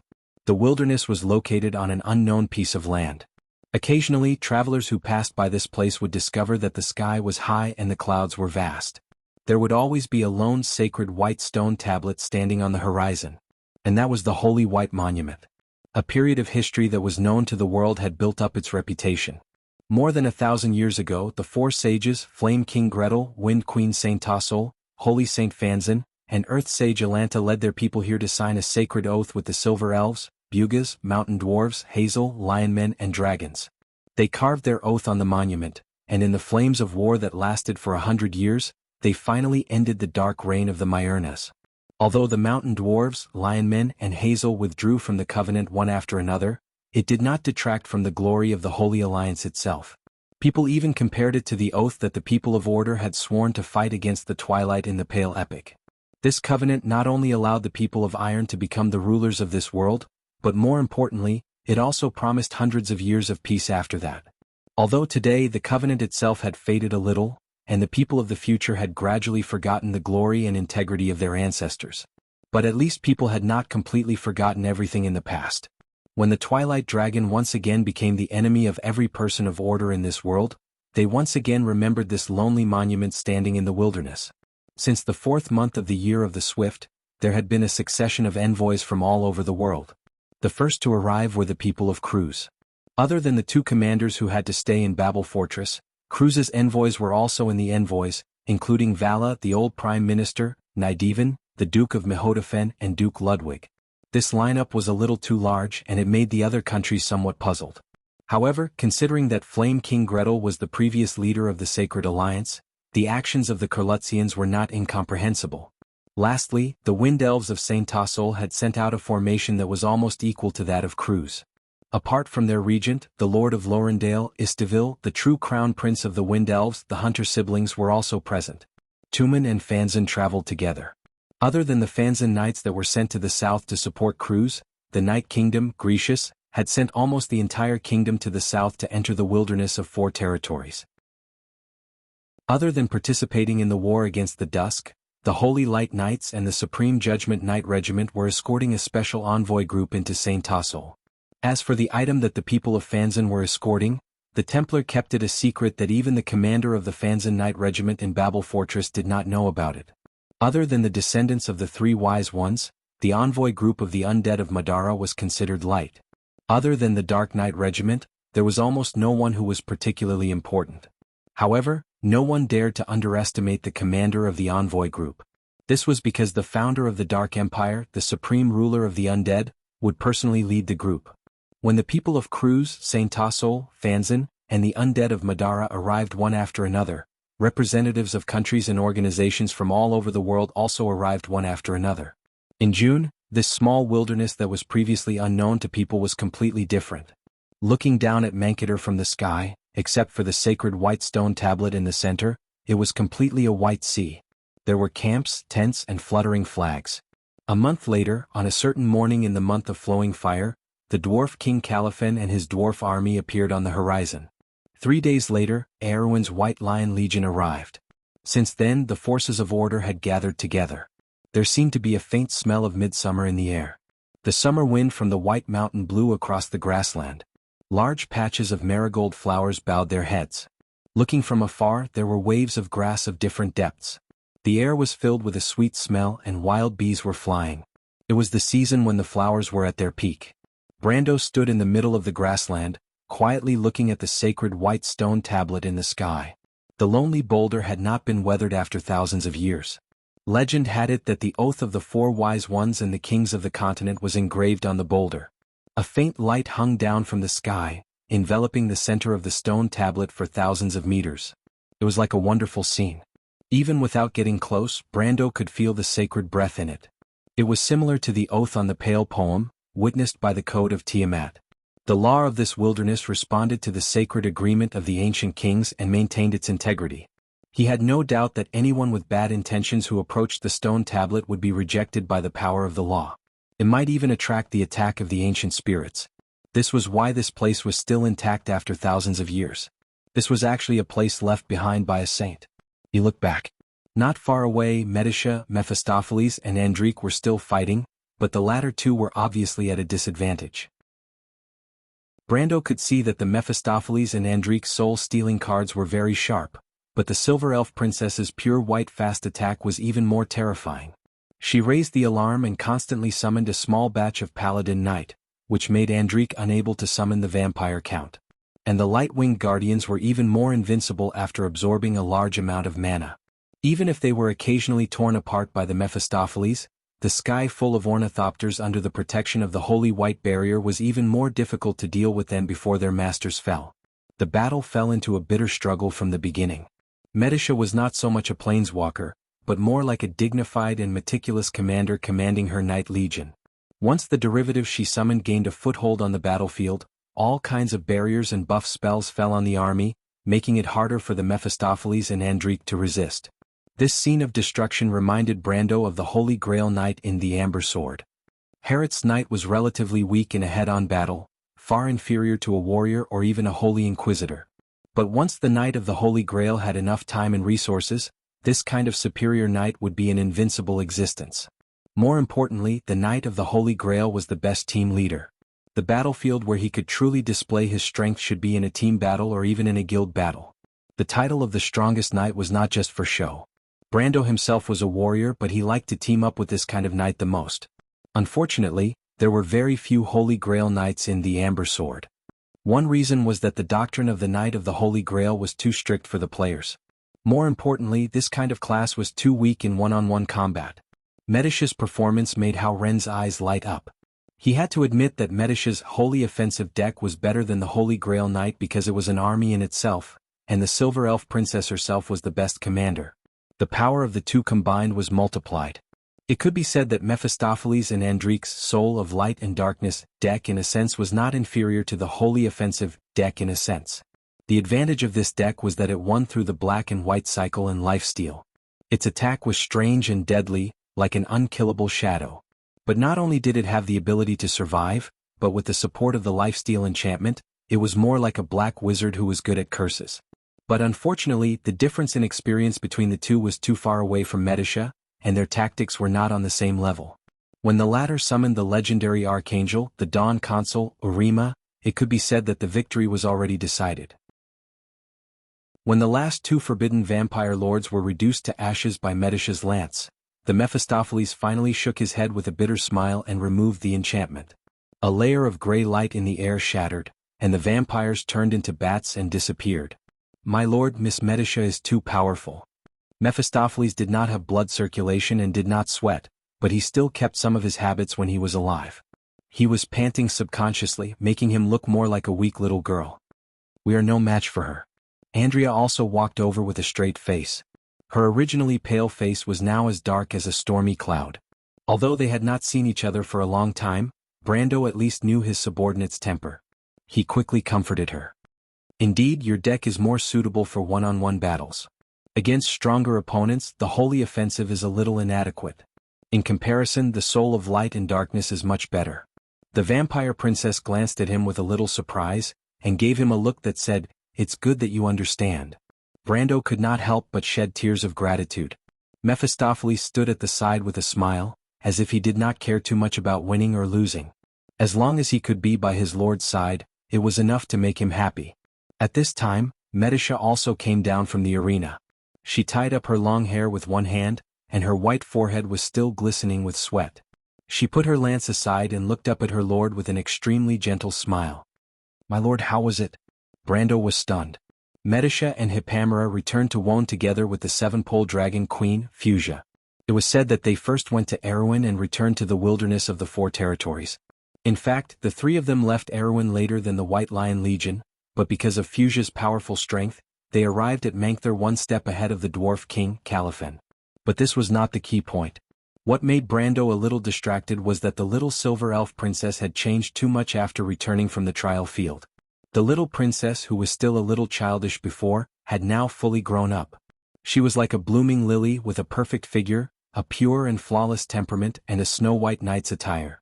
Coupled with her long silver hair that cascaded down to her waist like a waterfall, the princess gradually exuded the charm of a young girl in the most brilliant years of her life. This unparalleled beauty stunned Brando for a moment. It was not until Amandina coughed from behind that Brando came back to his senses and replied awkwardly, "It's okay. After all, you have some land cards in your deck. If it's just one or two battles, you can still hold on. But the efficiency of Nirvana Rebirth is too low. If it's a more difficult battle, I'm afraid you'll have to prepare more holy water in advance." The little silver elf princess had a mischievous look in her eyes at Brando's distraction, but there was also a faint trace of happiness. She saw that Amandina behind Brando seemed to have something to say, so she obediently walked to the side. Amandina nodded to her. "The priests of the Holy Cathedral of Fire are already making use of the time to make more holy water, but in order to deal with this war, the standard of the holy water produced will not be too high. After all, the price of high-grade holy water is too high. It may provide a small amount to some of the high-end combat forces of the Order. My lord, you have the strength, but don't expect too much." Amandina arrived with the White Lion Legion 3 days ago. Although Brando was no longer the Count of Tonagel, many people understood that a considerable part of the Tonagel's upper echelons were only loyal to him, not to mention that Princess Griffine and Haruz still left him an honorary chairman position in the Noble Council. But even so, in fact, in order to avoid suspicion, Amandina herself gradually faded out of people's sight. On one hand, she did not care much about it, and on the other hand, she just happened to have more time to pursue her interests and research. But in front of Brando, she would always be the well-organized Amandina. Brando looked at Amandina with some guilt. He actually understood that Princess Cypher had her own political ambitions, but she gave up too many things for him, so he could not repay her no matter what. Fortunately, he finally understood a truth. Some things were like a kind of tie, and not being able to repay it was not necessarily a bad thing, just like family, friendship, and love. He nodded silently, understanding that what Amandina said was indeed a problem. A truth in this world was that no matter how much money you had, there would always be a day when you spent it all. In fact, the inheritance from the Archbishop Amon had become less and less as time passed, and gradually it was not enough. Although there was still some left, it was all low-grade holy water that was useless to him.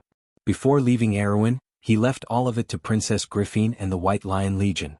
In fact, there were only a few bottles of high-grade holy water left on him. "Is there a solution?" Brando asked subconsciously, but then he was startled and realized that he was no longer the Count. Amandina did not care and replied very naturally, "In fact, the ones who are really good at making holy water are the Templars.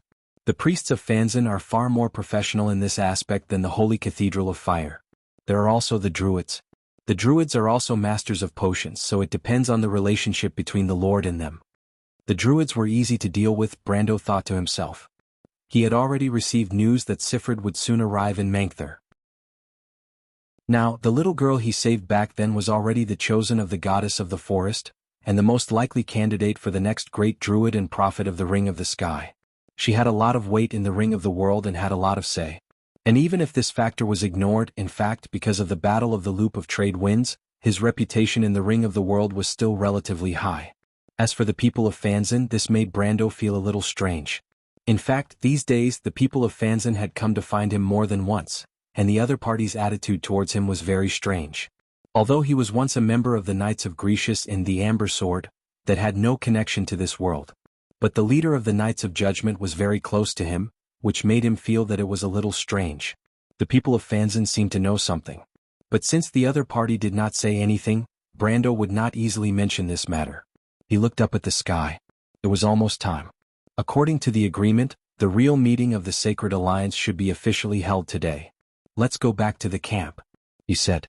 But at this time, a voice came from afar. Brando. Brando turned his head in surprise and was pleasantly surprised to recognize the person who came. It was Vahina, the daughter of the Duke of Mihodafen.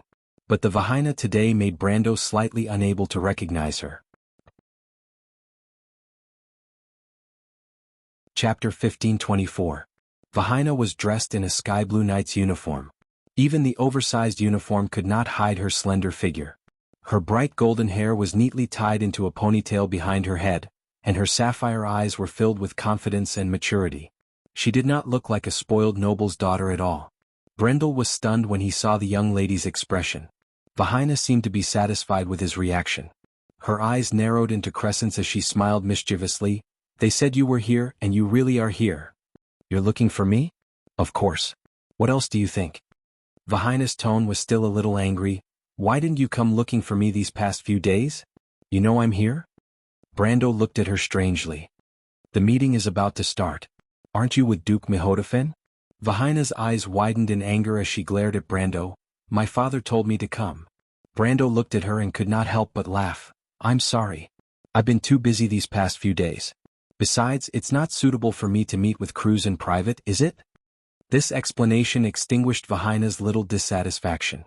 The poor girl did not care about her lover's excuse at all. She looked at Brando with a gentle gaze and said, Actually, it's more suitable for you to meet with Cruz in private. No, it's more suitable for you to meet them in public. What? Brendel paused for a moment, wondering why the young lady was starting to spout nonsense again after just a few sentences. He could not help but look at the knight beside Vahina. The two young knights were looking at him enviously. They were obviously admirers of the flower of Mihodafen. However, Vahina did not mind the gazes of her two companions. She did not hide her admiration at all. That's true. What's so good about Owen? If you're willing to join the Empire, you can have everything you want. Don't we already have the answer to this question? Brando replied with a smile. If someone else had asked him this question, he might have felt displeased. However, when the question was asked by this young lady, it reminded him of the good times he had spent in the Loop of Trade Winds. He could still remember the warm and fragrant feeling in his arms. Vahina could feel the warmth in Brando's eyes. Her heart fluttered a little and her face blushed a little. Evidently, she had thought of the same thing. She stuttered, but it's different this time. What's the difference? What? What's the difference? Vahina opened her mouth to reply, but quickly changed her words as if she remembered something. I know you can't let go of Erwin's princess, but I'm a princess as well. Even if my father is a duke, Mihodafen is much more powerful than Erwin. If you're willing, I can consider it for the Empire. Brando did not know whether to laugh or cry at her words. Even though he knew that this young lady was not ordinary, he could not help but feel that she was a little too passionate at times. Even Amandina could not help but turn her head to the side, her shoulders trembling uncontrollably. Medisha tilted her head and looked at the scene with interest. Vahina's face was also red, but the warmth and generosity of the people of the Empire were different from the people of Erwin. She looked at Brando with determination, her blue eyes waiting for his answer. Vahina, thank you, but I'm from Erwin. Brando shook his head. But it's not impossible for someone from Erwin to become the Emperor of Cruz. Vahina could not hide her disappointment. What did you say? Brando did not catch the young lady's mutterings. And nothing. Vahina quickly shook her head when she realized that she had let the cat out of the bag. What I meant was, it was my father who asked me to look for you. Sister Delphian is also waiting for you? Oh? Brando knew that Delphian never joked about important matters. It was only then that he realized that Vahina might really be representing the Duke of Mehodafen. But why is the Duke looking for me? Apart from Vahina, he had only met the Duke once, and it could not even be considered as an acquaintance. As someone from Erewhon, he did not seem to have any relationship with Cruz. Moreover, he felt that the young lady in front of him was a little strange. She looked like she wanted to say something but stopped herself. This was not her usual personality. One must know that the arrogant and willful noble lady might have disappeared, but her outspoken personality was still imperceptible. It wasn't something that could be changed in a short period of time. As the saying goes, it's easier to change mountains and rivers than to change one's nature. Brando looked at Vahina suspiciously. He felt that this young lady was conspiring with the Prime Minister's daughter to plot against him. As for why it was Delphian, it was not that he looked down on her, but she really did not have the brains to plot against him. Vahina did not know that her sweetheart had already labeled her as a bad person in his heart. She asked in a serious tone, "You are no longer a noble of Erewhon, right, Brando?" Brando nodded. Ever since he took the initiative to remove his identity as Count Tonagel Randner, it could be said that he had faded out of Erewhon's circle of nobles. Although in name he was also the descendant of the Cardeloso family and the Earth Sword Saint, this identity wasn't much to begin with. Moreover, he had never considered himself as such. The princess gave him the title of honorary chairman, but it was only binding within Erewhon's borders. Rather than calling it a noble title, it was more of an honor and a symbolic position. He suddenly understood Vahina and Delphian's intentions. The Prime Minister's daughter had deliberately planned for him to attend this meeting as a Kurlut citizen. If he insisted on attending the meeting as a citizen of Erewhon, the best choice would be to use the identity of Count Tonagel. Even if he denied it, it would not prevent others from thinking so. This was because the Count represented Erewhon's hero, a legendary lord who had saved the kingdom and the royal family more than once. Furthermore, people were fond of talking about his love with the princess. After all, the story of the princess and the knight had always been popular in Wond. But more importantly, people recognized him as the regent of Erewhon. So if he attended the meeting with Haruz, whether he liked it or not, people would think that he, and not the royal family of Erewhon, was the leader of the meeting. This may not seem like a big deal on the surface, but it would cause damage to the central authority that the ancient kingdom had painstakingly established. Perhaps the princess had already seen through this, but for some reason she and Haruz did not show any signs of minding. Brando could understand the brother-sister's feelings for him. But if he did not realize it, then he would not allow everything he had done in the past to go to waste. But Brando himself also realized that he might have no talent in politics because it was only now that he figured it out. Not only Princess Griffine, but the Prime Minister's daughter also saw the crux of the problem at a glance. Brando sighed and stopped thinking about this depressing problem. In fact, he could seek the help of the Bugas. Because of his identity, Solomon would definitely give him a place. However, this was not the best choice. After all, in the Sacred Oath, the Silver People had always been onlookers and not participants. What he had to do was to lead the meeting. After all, in this war there was probably no one who knew the Twilight Dragon better than him. If he participated in the peace conference as the Count of Tonagel, because the whole of Wond witnessed the dazzling holy sword when Amandina resisted Sorcerer Sadr, the people of Erewhon would naturally have an advantage in this alliance. Especially when people already knew that the holy sword Amber might be in Erewhon. But if he had to give up this advantage, then the other best choice seemed to be Cruz. The reason was simple. Because the sage of Cruz was the Flame King, Gretel. But there was also a problem. He frowned and asked, "But I'm Erewhon after all. Even if I'm with you, it's not legitimate, is it?" Faina replied confidently, "Brando, don't worry. Sister Delphian said that she will definitely satisfy you." Brando thought of the woman with 9 orifices. Delphian was indeed not a helpless person. But this time he really could not think of a way that the Prime Minister's daughter would solve this thorny problem. But every time he thought of that charming name, his heart was more with the touch of the cold fingertips intertwined with each other, the burning skin, the half-open starry eyes, and the breath that was like orchids and musk. This impression in his mind was somewhat indifferent at first and even made him feel afraid. But gradually, it became so profound. Brando looked back at Amandina, and she nodded silently to him. The light in the clouds was fading. The grass was low and people gradually appeared on the wilderness. The representatives of the various countries on the side of order began to enter the real sacred White Hall. "Teacher." Entering the hall, 2 voices with the same childish tone sounded at the same time. Haruz stopped, His small hand under the thick cloak clenched the scepter tightly, and looked at Huang Hua not far away vigilantly. His expression was like a small animal protecting its food. Huang Hua already knew that this teacher had another student, and also stopped to look at him curiously. She did not avoid Haru's gaze and looked at him with a calm expression. Teacher, she is Huang Hua. In a sense, she's your classmate. According to Jiu Feng, you are the senior brother, the elder brother. Brando of course understood the little prince's thoughts and reminded him, although Huang Hua may be far away from you in the future, at least here, you have to take on the responsibility of protecting her. Then, is she learning swordsmanship from you? Haruz frowned and asked in a low voice. More or less. Brando replied. Of course, Huang Hua did not only learn swordsmanship from him, but she could also be regarded as his successor. In the eyes of outsiders, he was more of a sword saint, so it was not wrong to say so. Haruz was even more disappointed and muttered in a low voice, so, it would be great if I could learn swordsmanship too. Brando looked at the little prince's increasingly deep eyes that seemed to contain stars and shook his head indifferently. Black magic is not bad, Haruz, and maybe this is the future. Besides, I said to have confidence in yourself. At your age, your swordsmanship is not bad. Of course, it was still not as good as Huang Hua. Really?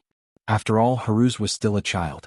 Although he had tried to be mature and steady most of the time, it was different in front of Brando. It was a mixture of gratitude, admiration, and expectation. Brando nodded. The venue of the sacred white stone monument was actually a group of short stone pillars surrounding the monument. It was unknown who had built this group of stone pillars. Stone slabs were laid out in standard concentric circles in the grass. Circle after circle, they intersected with the short stone pillars. There was a huge white stone monument in the distance. Looking at it from such a close distance, the holy white rock looked like it was towering into the clouds. More and more people had entered the venue and some people had noticed this direction. Every move of Erwin's people was now being watched, but few people could recognize Brando's identity. People saw him talking to Erwin, the young king, and were secretly trying to figure out his identity. Compared with Haruz, Huang Hua's performance on the side was naturally much better. She still silently served her master with the sword. This was also the tradition of the 9 phoenixes. Seeing Huang Hua take the sword from Brendel and stand to the side, many people were even more surprised. Over the past few days, people were gradually able to distinguish the identities of the people of the 9 phoenix. Huang Hua was the Jade Phoenix mage of this generation and the princess of the 9 phoenix. Needless to say, her status would be extremely respected in the future. She might even be above the royal power. Otherwise, she would not be representing the 9 phoenix to participate in this meeting. And these 2 important people were actually related to the young man. Who was he? Perhaps the only ones at the scene who did not have doubts were the Bugas, Cruz, and a few wind elves of Saint Tassel. In fact, even among the wind elves, many middle-level nobles were whispering about Brando's identity. But under their gaze, Brando saw Yeruta. Mr. Brando. Yeruta hurriedly saluted Brando. Peya did not lower her head, but the proud huntress remembered her absurd actions that night. Her face burned a little and she quickly turned her head away. Fortunately, her skin exuded a healthy bronze glow and her blush was not noticeable to outsiders. Seeing this pair of hunters' son and daughter, Brando thought of Saint Tassel, the Wind Empress. He sighed slightly. You have done well, Yeruta. Peya, I have heard of your deeds in Alcash. You have not let down the ring of the Wind Empress in your hands. Lord Saint Tassel will be proud of you. He then looked at the Lord of Lorendale behind the 2 and nodded slightly to the latter. Apparently, he had heard of the other's glorious deeds. It was not necessarily a bad thing for the siblings to have such a person to teach them. You are the grandson of Darius? Istavil met Brando's gaze and his eyes flashed. Yes. Very good, Darius has a good descendant. Istavil nodded and replied, unfortunately the lifespan of humans is too short. Your grandfather is the best opponent I have ever met in my life, but you are not bad either. It may not be a bad thing for the coalition to have a commander like you. Brando knew the grudge between his grandfather and this person. In the long war 60 years ago, the commander of the coalition forces on the Saint Tassel side was this person. However, the elves had a long life, rich experience, and excellent strategists emerged one after another. The king of Lorendale became famous at least a century earlier than his grandfather. The Earth Sword Saint was definitely a genius to be able to fight him to a draw and even gain the upper hand. His great reputation in the entire Holy Cathedral of Fire was not accidental. But the words of the Elven Lord still stunned him. What did you say, Mr. Istavil? In response to this question, the king of Lorendale's gray face showed a natural smile, but he did not answer again. Instead, he left with Yeruda and Peya and returned to the elves. But just this one encounter had once again caused a stir in the entire venue, and more people turned their eyes in this direction. On the contrary, the discussion within the Wind Elves had subsided, and it was obvious that most of the elves recognized the other party. This count may not be a legend in Erewhon, but his other identity was not to be underestimated. As the one who signed a contract with the Wind Empress, he held the Holy Sword of the Earth and the Blade of Golden Flames. No matter where he went, he was a living legend and was respected. Some people also turned their eyes to the Lion Men of Toquinen. It was self-evident what the Holy Sword of the Earth, Haurangaya, meant to the people of the White Plains. And it was said that in the early days, the Lion Men had a bad relationship with Erewhon because of this. They also sent people to Erewhon to seize the Holy Sword, but in the end, nothing was done. But Brando did not care about this. He continued to walk forward with Haruz and Huanghua, occasionally exchanging his experience with his two students. As they got closer and closer to the center of the venue, the huge chalky rock in their field of vision became more and more shocking. People retreated to both sides, and only the really important people could enter the area next to the stone tablet. Only 2 representatives were chosen in the whole Silver Bay, and most of the small countries could only send 1 person, but they could not enter the core area. Those who could really walk to the side of the stone tablet and engrave their names on the sacred contract were only the descendants of the 7 former kings. At most, there was the 9 Phoenix and Madara. More and more people began to speculate about Brando's identity. It was finally time for Huanghua to leave, because she had arrived at the area where the 9 Phoenix delegation was. She bowed to her teacher, returned the sword, and turned to leave. Behind her, Brando saw Fang Chi again, but the guy looked a little angry as if he was not happy to see him. "They're all looking at you, Brando." Vahina's voice was a little happy and she paid attention to the surroundings as she walked. "They must be guessing who you are." But Amandina shook her head and answered calmly, "They're just curious. Once they know who we are, they won't pay so much attention to us. Erewhon is important now, but it doesn't mean that Erewhon has become important in the kingdom." "I understand, Miss Amandina." Haruz quickly shook his head. Back in Tanajul, Amandina had been his teacher for a longer time, and he was a little afraid of her lecturing style. "We'll face our own identity."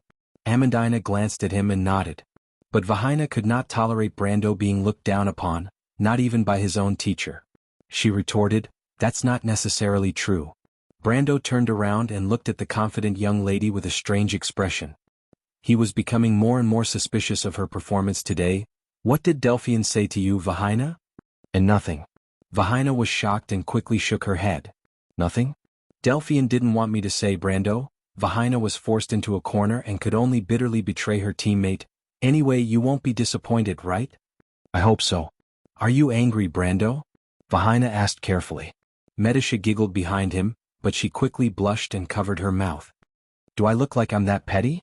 Brendel laughed helplessly. "All right." In truth, the girl was just a little worried in front of her sweetheart. "By the way, where's Ropar?" She still remembered the Lord of the Fireclaw Lizard Men who saved her life in the Imperial capital. Lute took him to the Fire Elemental Plane, the River of Scorching Heat. Brando answered casually. He saw Magadal in the crowd, and the Nun Princess also saw him at the same time. She quickly stood up and nodded to him with a smile. To Magadal, Brando was not only the most likely candidate to get close to the throne of destiny and obtain the Amber Sword, but more importantly, this close friend of hers, a knight, had saved her life several times.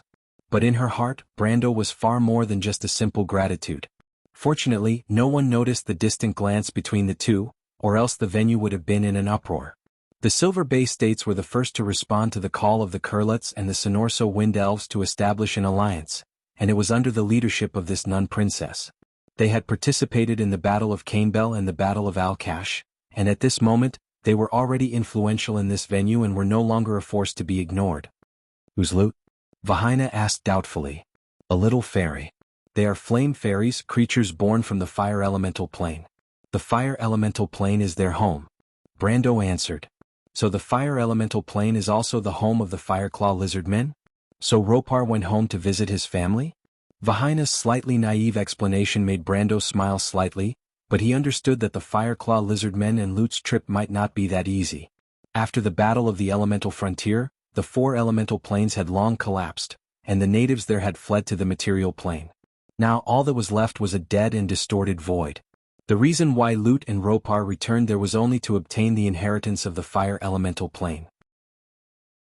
Correspondingly, the other little fairy and the crystal stag, Malurcha, also returned to the shallow sea realm. Thinking of the shallow sea, he couldn't help but think of Miss Tata and couldn't help but sigh. Vahina couldn't understand why he was sighing, but she didn't have time to think about it. Because with Haru's departure, everyone's eyes finally fell on her. Although the little prince was slightly surprised by Brando's choice. "Teacher, are you really not coming with us?" He furrowed his brows and looked very sad. His eyes were already flashing. If he hadn't remembered his identity, he probably would have cried in front of everyone. Brando shook his head. He knew that although the little prince pretended to be strong on the surface, the weakness in his heart had not been completely eradicated. He was that brave Princess Phosha, and also that Haruz who cried at the slightest thing. But for the sake of the kingdom's trust, this little youth had actually sacrificed too much. Fortunately, a scream suddenly came from the distance in the crowd. A fat dragon suddenly flew over from nowhere. Haruz and Brando both looked at the Hippamera chasing after it with some surprise.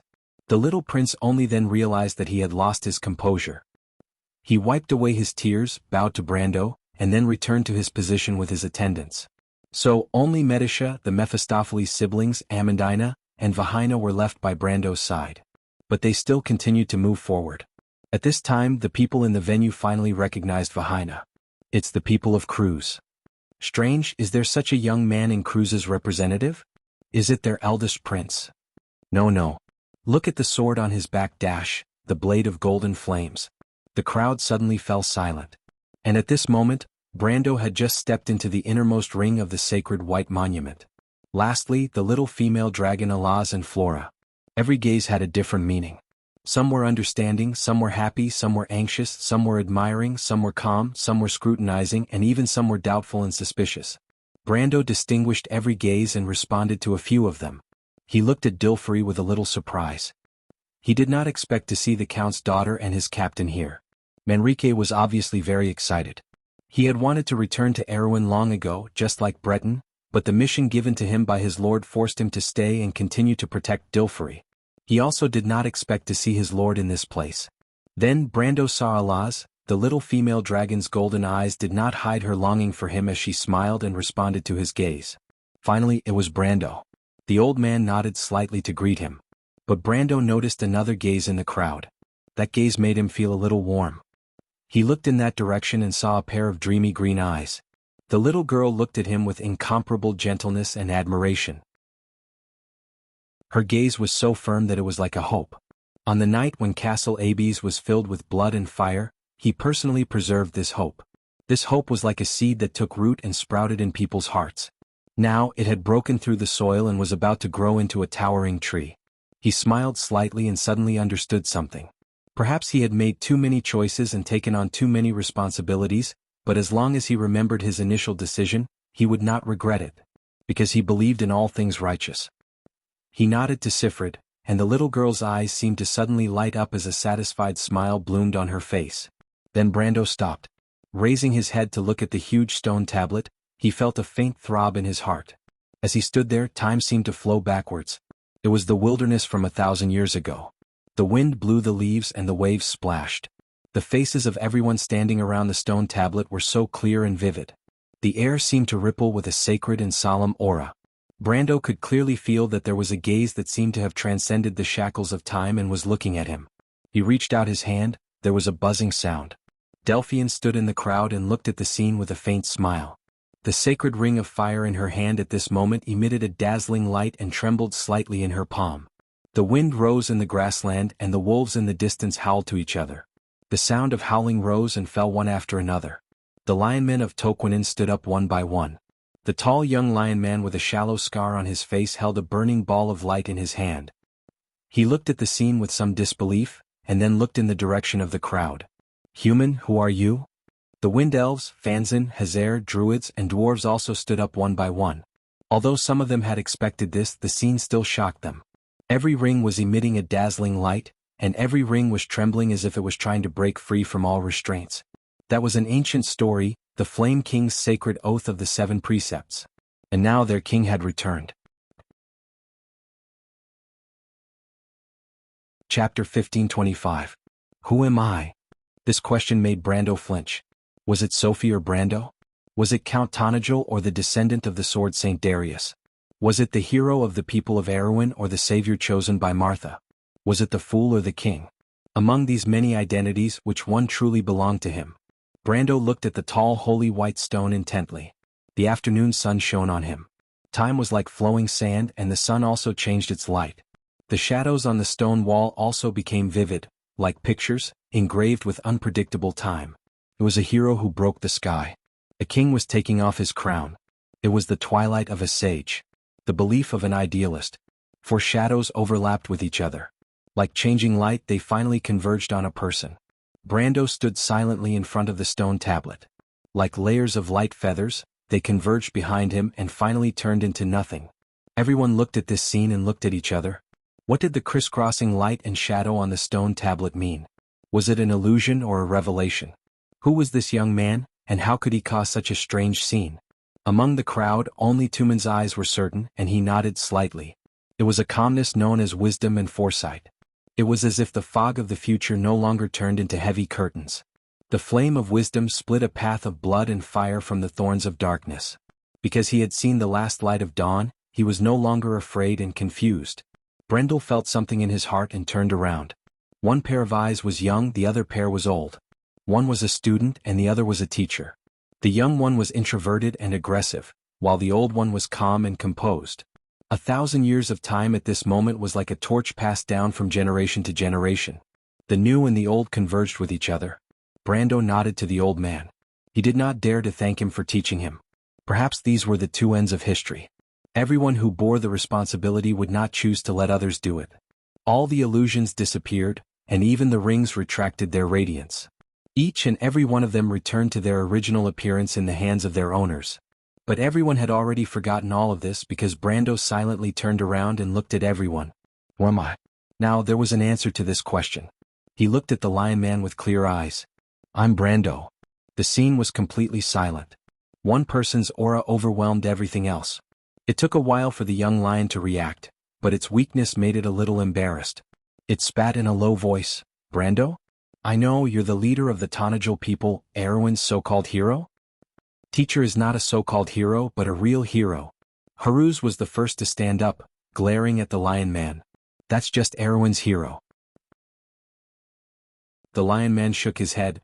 This is the seat of the king, what right does he have to stand here? Is he not the king? Princess Magadel's soft voice interrupted. Did you not see everything on the stone tablet?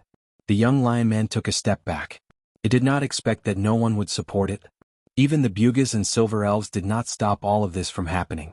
But its unyielding nature made it unwilling to give up, and it said loudly, Then please tell me, is this Lord the king of that place? The question echoed in the hall. The nun princess hesitated and closed her mouth. Alaz was so angry that she was about to go on a rampage. However, Fuluafa quickly grabbed her arm and shook her head. Let me go, Fuluafa, I'll teach that arrogant little lion a lesson. You want to mess up the alliance, Alaz? The young female dragon screamed in anger. Beside Brando, Vahina also anxiously looked at Delphian in the crowd, but the Prime Minister's daughter did not mind at all and smiled, signaling her to calm down. But how could this poor girl calm down when her sweetheart was questioned? She was so anxious that she stomped her feet and even complained to her best friend. The lion man thought that he had succeeded and smiled triumphantly. He said proudly to Brando, Then sir, please go to the back and do not disturb the order of the meeting. Brando glanced at him. A voice had already answered, I'm afraid he's not going anywhere, Prince Nair Fisher. It was the soft, calm voice of the Prime Minister's daughter, with a sense of wisdom in her words. What? The young lion man turned around and looked at Delphian with dissatisfaction. Don't you understand what I mean, woman? Of course I understand what you mean, your highness, but I think you don't understand what I mean because His Majesty belongs here. His Majesty. Nair Fisher chuckled, what a good His Majesty. Then miss, can you tell me where is this gentleman's king? He is the king here. Another voice replied coldly. Brando turned around and looked at the crowd in surprise. Nair Fisher could not find the source of the voice for a while, but he did not need to find out and replied proudly, The king here? Is it the king of this wilderness? Or the king of Saint Tassel? The wind elves stood up together and glared at him. The young Lion Man Prince knew that he had misspoken and hurriedly made an apologetic gesture to the Wind Elves. But he did not intend to let Brando go. Instead, he looked in the direction of Cruz. But the firm voice continued, "Because this is neither Mankator nor Saint Tassol." "That's funny." Nair Fisher was a little annoyed by the secretive voice.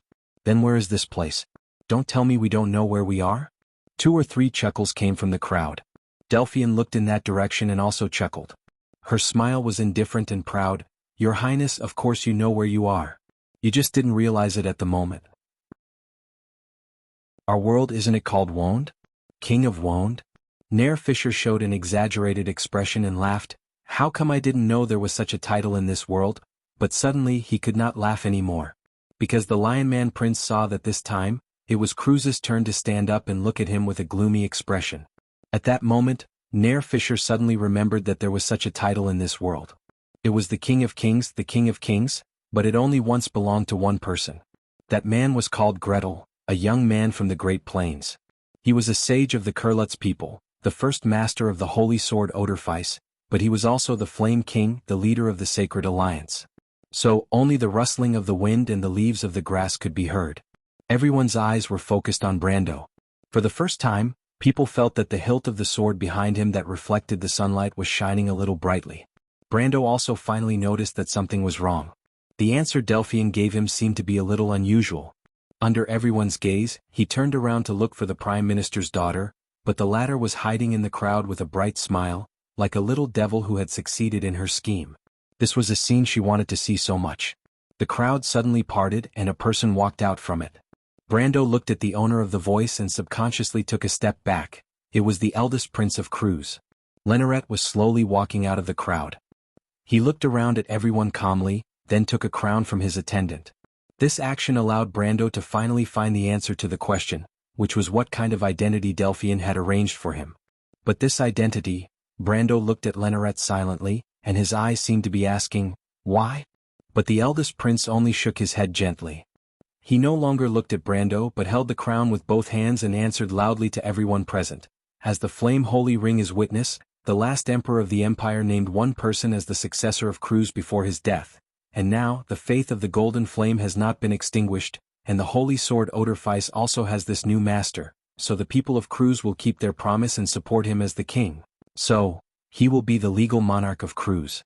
Wow, not only the people in the venue. At this moment even the nobles of Cruz were shocked. People stood up from their seats one by one, and for a moment, there was a surge of heads. There was an uproar. Brando was like a stone statue standing in the crowd. It turned out that the ring was the legendary Flame Holy Ring. What happened that night in Rushta was still vivid in his mind. The unwilling eyes of the Silver Queen before she died were like a slender knife, engraved into his heart. That was clearly a longing for life. But why did she still have to go on such a path? He used to wonder. But now he understood. Brando silently turned his head and glared fiercely at Faina. The young lady of Mehodafen shrank her neck, knowing that she was in the wrong, and replied anxiously in a low voice, "Brando, you have to accept it." Brando looked at Delphian again, looked at the great Serene Wara and the old Chancellor Nydivan, as well as the Dukes of Mehodafen and Ludwig. Was this everything they wanted? Or was it everything she wanted? But if he refused, then not only would Faina and Delphian lose face, but Cruz would also become a laughingstock. So what was the answer? But Brando also asked himself in his heart. At that moment, the smile on the Chancellor's daughter's face disappeared. She looked up and gently looked at Brando. Her gaze was somewhat simple and unadorned. Step by step, she forced him into a desperate situation, but it could also be said that step by step, she led him to the last step of the throne. So, choose to follow your heart or walk the path to the end. So this was everything that had happened. Brando finally understood what the Silver Queen was passing to him. He shook his head. While everyone watched his movements, he only silently raised his hands and took the crown from the eldest prince. "Do you remember what you said to Haruz?" Brando whispered to Lenarinet, "It's yours and one day no one will be able to take it away from you." Lenarinet was stunned and looked up at Brando in astonishment. "I think one day you will be a good king." Brando silently lowered his head and put the crown on his head. Then he turned around, leaving only the view of his back to the eldest prince. At that moment, there was an indescribable silence in the venue, and even the wind seemed to have stopped. The young Lion Man Prince subconsciously took a step back, his face a little pale. Haruz clenched his fists with some excitement. This was his teacher, the person he admired the most. No matter how difficult it was, he could not be knocked down. He was like a living legend that could shine into everyone's reality. Hope, the fire of civilization fell into the darkness, but there would always be a hand that would pick them up again. Delphian watched the scene silently, and for a moment the Prime Minister's daughter also turned around and blinked gently. Brando silently walked in front of everyone, stopped and looked at everyone calmly. Now I have proven why I am here. Next, as the heir to the supreme throne in accordance with the ancient contract, I will exercise all these powers. I think it's time to end these red tape, isn't it? So, everyone, do you agree? The envoys of the various countries were a little stunned. What is the supreme throne? Do the people of Cruz really think that with a title they can regain that glory? That is not as simple as being the master of the holy sword Odorfice, that is the king of kings, the king of kings. But will there be a second guilt in this world? But until a firm voice had already sounded, I agree. Princess Magadol left her seat and nodded to Brando with a gentle gaze. Then she raised her voice again. The nations of the Silver Gulf agree. Erwin agree. Haruz also said loudly. 9 Phoenix agree.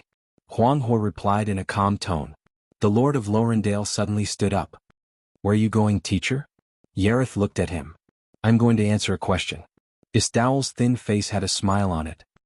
He left his seat and walked in front of Brando. Let me borrow your sword, your excellency Flame King. The Lord of Lorendale said with a smile. Brendel was taken aback for a moment, but he quickly understood. He smiled and threw a green light at him. Istowel caught the sword steadily, then raised the sword high. The light of the firmament shone brightly on the blade. Holy sword firmament. The wind elves burst into an uproar, crying out in alarm. The elven regent gently held the sword hilt, inserted the sword into the ground, then turned around and nodded to Yareth, who was not far away. Teacher? Ring. Yareth looked at the shining holy sword and only then reacted. He took off the holy ring from his hand and handed it over. Istowel picked up the holy ring and gently placed it on the hilt of the firmament holy sword. The sword and the ring complemented each other. Brendel laughed heartily when he saw this scene. He pulled out Odorfice with a flip of his hand and stabbed the golden flaming blade into the ground. He turned his head. Delphian had already understood and placed the holy ring on the sword. The 2 holy rings stood facing each other. The 2 rings complemented each other. Yareth took a deep breath and summoned all his courage. Saint Tassel, agree. The crowd was already in an uproar. The great druid Grey Fury stood up, and Sifrid's small figure smiled softly at the side. Alana, agree. Insursta also stood up. Madara, please lend me your sword.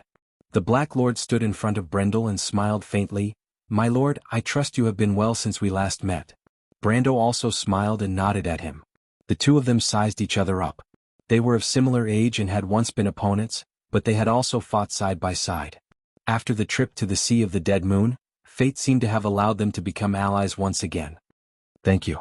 Insursta held judgment and replied with a smile. You're welcome. Say hello to Tarkus for me. I will. 3 holy swords, 3 rings. Queen Madara watched this moment and replied faintly, Madara, agree. Agree. Agree. There were more and more followers. The king of dwarves, Califen, laughed loudly and looked at this scene with admiration. Under the urging of Dilfari and Manrique, he also raised his warhammer and replied in a rough voice, Mithril Hall, I agree. The crowd was once again in an uproar. Many nobles from different regions had not yet fully reacted. They did not know who this Count Tonagel was. But at this moment, Dilfari had already put down her sword box. Manrique sincerely took out the holy sword Mither from it. He raised the sword high and inserted it into the ground with both hands, forming a ring with the other 3 holy swords. The people of Fanzan were in an uproar. The holy sword of light Mither. Someone even shouted. The leader of the Judgment Knight stood up shakily and looked at this scene with his mouth agape. After being reminded by the people around him, he remembered to hand a ring over to his attendant with trembling hands. The attendant took the holy ring of light and jogged over to place it on the hilt of the holy sword. The leader of the Grecius Knight raised his hand. Fanzan, agree. The 4 holy swords shone brightly in front of the white stone tablet. Look, that's the sword of the shallow sea. The people of Hazel suddenly became excited because they saw another sword in Brando's hand. The light blue blade looked as if it was made of crystal, emitting a faint cold light. It was the Frost Chancina. Oh my god, I didn't expect it to exist. The sacred relic of Lord Crystal, the holy sword of the shallow sea. The people of Hazel suddenly realized something and looked up at Brando.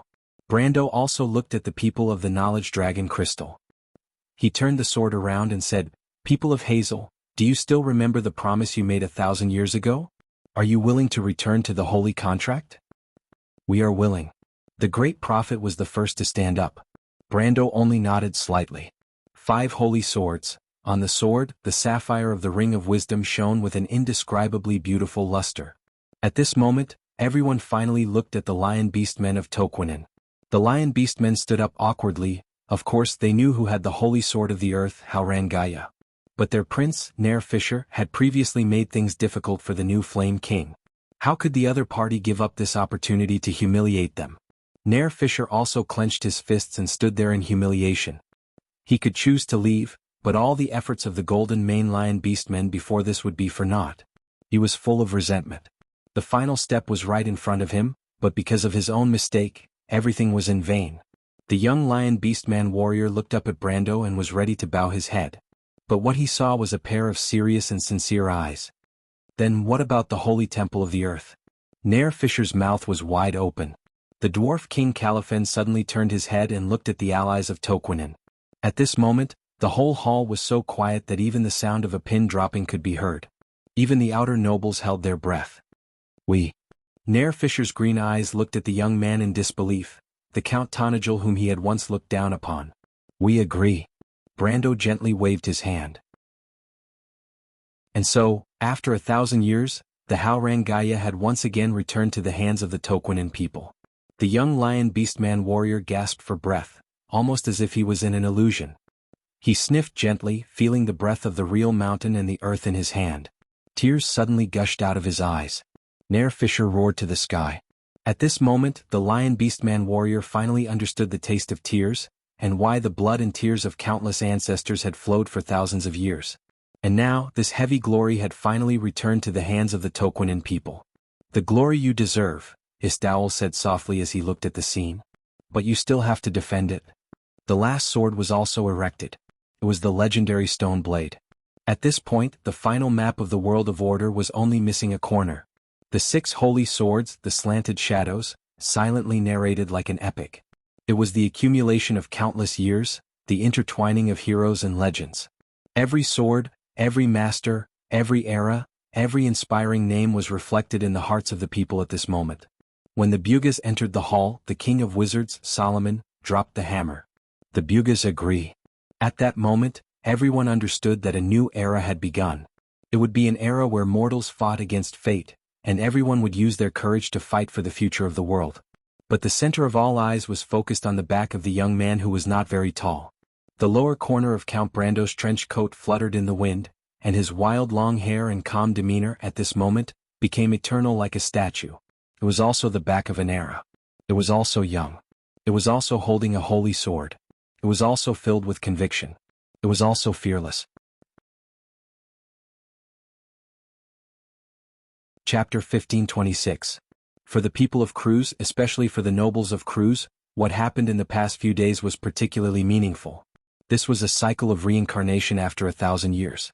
The 2 glorious names of the Flame King and the Holy Sword Oderfeis had returned to the Empire after 11 centuries. It was as if everything had begun and ended here. For any Cruz citizen, the return of this sacred honor was an extraordinary symbol. It was not only a laurel but more importantly the return of ancient glory. But in this glory, there was a trace of unsatisfactory part. Although he was the legal monarch of Cruz, the identity of the young man always reminded people of some unpleasant memories. What the nobles had always been unwilling to admit was that the best commander of the coalition forces in history 60 years ago, the Earth Sword Saint Darius, had now returned to the Empire in another way. The 2 generations of ancestors and grandchildren were now above their heads in a more prominent way, whether they liked it or not. But the people of Cruz could not refute this point. Brando was the successor recognized by the Holy Ring of Fire, not to mention the relationship between him and the Holy Sword Oderfeis. Compared to the eldest son of the Emperor, this Erwin was more like the descendant of the Flame King Gretel. And behind His Majesty, there was not only the support of the great Basilica Vala and Bishop Sidney of the Leo Palace, but also the shadow of the traditional royal faction, the old Prime Minister Nydivan, the Duke of Mihodafen, and the daughters of the two men had been inseparable from His Majesty these days. Outsiders could see the relationship between them at a glance. And even among the military nobles who supported His Majesty, there were also outliers like Veronica. In today's empire, the Azure Legion and the Folded Sword Knight Regiment were not small forces. But what was a little surprising was that the younger generation of the Folded Sword Knight Regiment from various families seemed to hold the new Emperor of Cruz in high esteem and worship. So much so that even though Brando had not really ascended the throne, he was already quite famous in the circle of nobles, especially in the circle of ladies and ladies. Many young ladies were eager to show their faces in front of the young emperor, if not for the fact that the little princess of the Mehotefen family was too protective of her food. With such a background, even if some people had few complaints, they did not dare to show it easily. So under the calm, the Holy White Conference gradually got on the right track within a few days. After all, people came here not to care about who the Flame King belonged to, but how to solve the problem at hand. After all, after witnessing the power of Twilight, everyone understood the meaning of the Holy Alliance was to save the civilization. This was the 4th day of the conference. The first speaker on this day was an envoy from a small country on the Great Plains.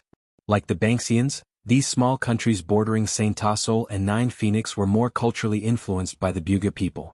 So even though they had not experienced the impact of the Twilight War itself, they had suffered the pain of the side effects caused by it. The Eternal Night descended and the Wizard War. Before people in most areas could put themselves in the shoes of the people who were about to face the war, ordinary people in these places on the Great Plains were already struggling to survive between these two disasters. In the north, the invasion of the Centaurs and the Banksians caused the flames of war to burn almost the entire Great Plains. Many countries were completely destroyed because of the Wizard War caused by the Sassalts, and the people were in dire straits. But in the south, the situation was even more tragic. In the region of Soan where the Eternal Night descended, many countries were completely destroyed. Either a meteor shower fell from the sky, or the entire country was turned into an eternal winter. Some areas' temperature dropped to freezing point between day and night, and the people living in these areas often froze to death overnight. So compared to the people of Cruz who were facing the threat of war, these people were more eager to end it all, or at least to get help from the outside world. Otherwise, the order on the Great Plains could collapse at any time. The envoy came from such a country. He spoke generously from his position, and the scene he described moved many people. Nine Phoenix and the Buga people were willing to lend a helping hand to these people. Of course, the Buga people were more than willing to compensate for these people. We are very grateful for the generosity and selflessness of the Nine Phoenix and the Buga wizards. We have no reason to reject such kindness. The envoy bowed and said, "But of course we are here in this conference hall not just to beg. No offense, I call it begging because we have indeed come to such a desperate situation. People need to think about survival first before they can have dignity, but for various reasons my country, our people have lost such a qualification. But because we are still eager to regain this qualification, I would like to ask, what does this war mean to us? Where does it come from, how long will it last, who is our enemy and how should we deal with it? I think many people here are like me, eager to get such an answer." After he finished, he bowed to the crowd. The people could not help but applaud. They did not have any contempt for the envoy who called himself a beggar. On the contrary, many people only felt the same way. Even the people of Cruz had the same feeling in their hearts.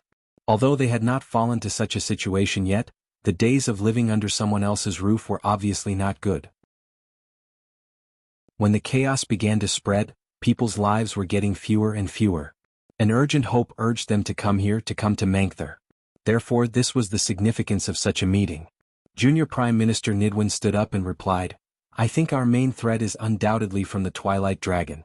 I believe I don't need to repeat its legend. After all, many of us grew up listening to the Pale Poem.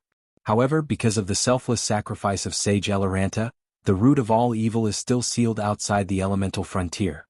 Therefore, the enemies we have to face now are still its minions. We have heard some rumors about the Twilight Dragon's minions on our way here." A White City envoy stood up and asked, "But we know very little about them. I wonder if the Kurlutz people and the elves as well as the wizards of Buga are willing to share information with us?" "Of course," Nidwin replied. "At present, the main enemies that the people of Cruz are facing are the Crystal Cluster and the Horn Beetles. In the battles in some areas of the southern Erewhon, it is said that the No race has also appeared. In addition, it is known that the demons are also the minions of the Twilight Dragon.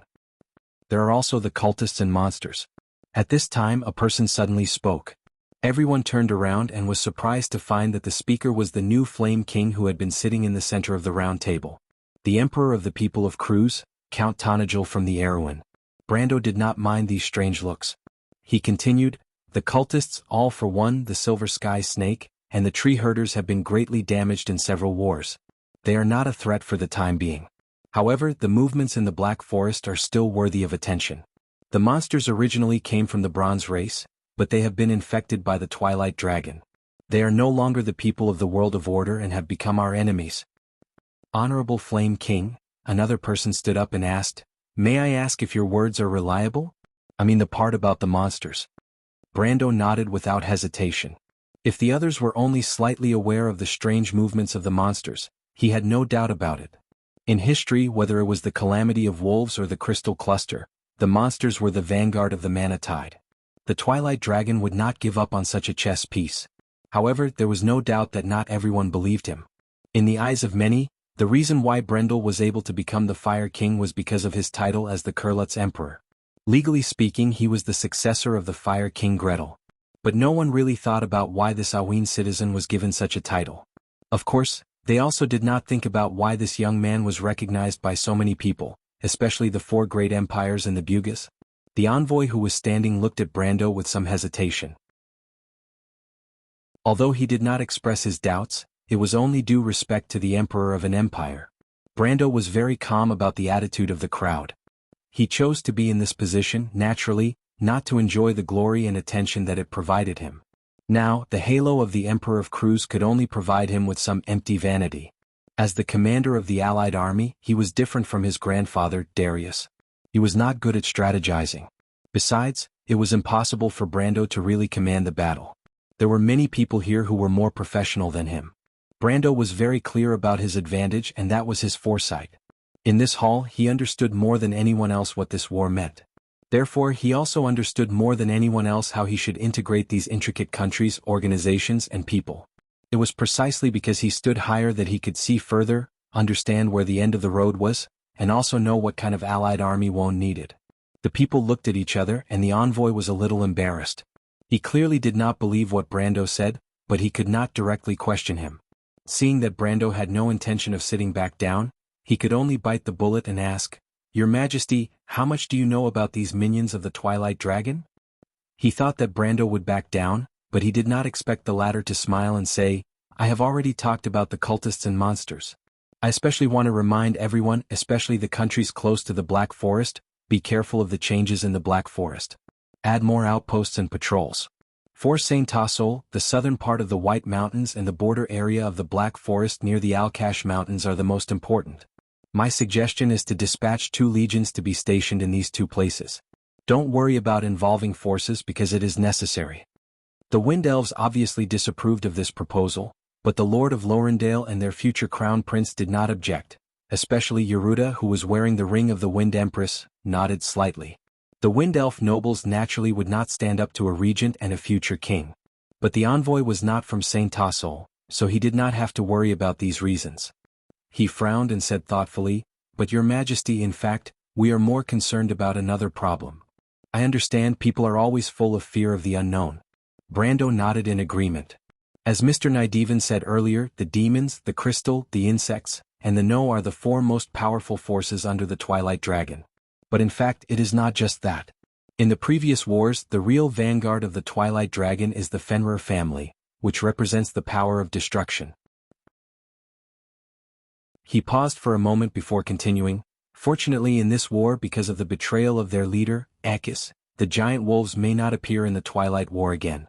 They may even stand on our side." "What?" someone in the crowd exclaimed. In the pale epics of the past, the giant wolves were one of the most powerful enemies of the Order.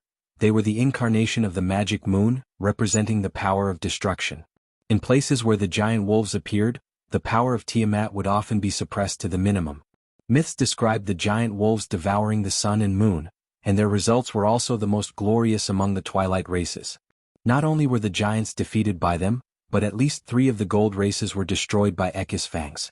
If they betrayed, the significance of this news was not small.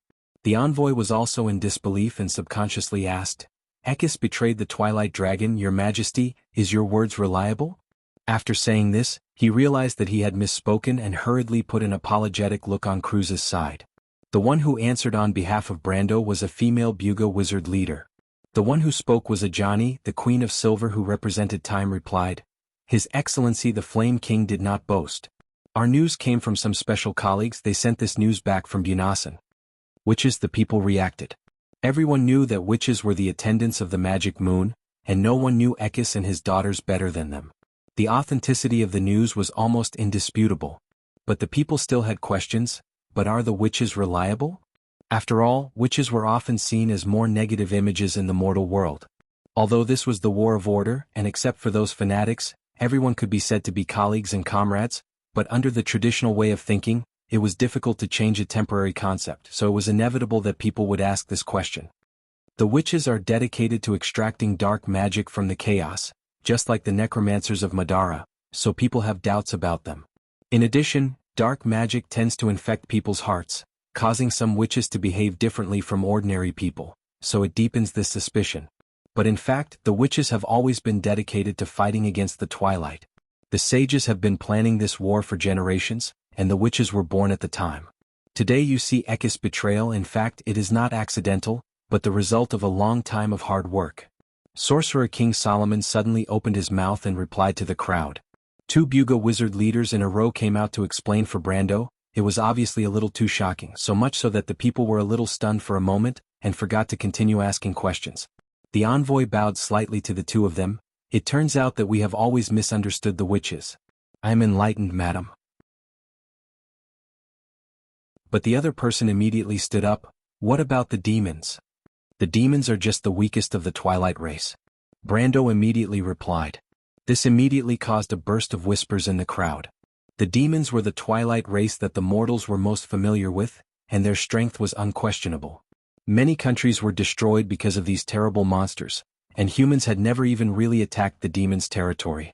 And they were actually the weakest in the mouth of this young Flame King? It was inevitable that people would have new doubts.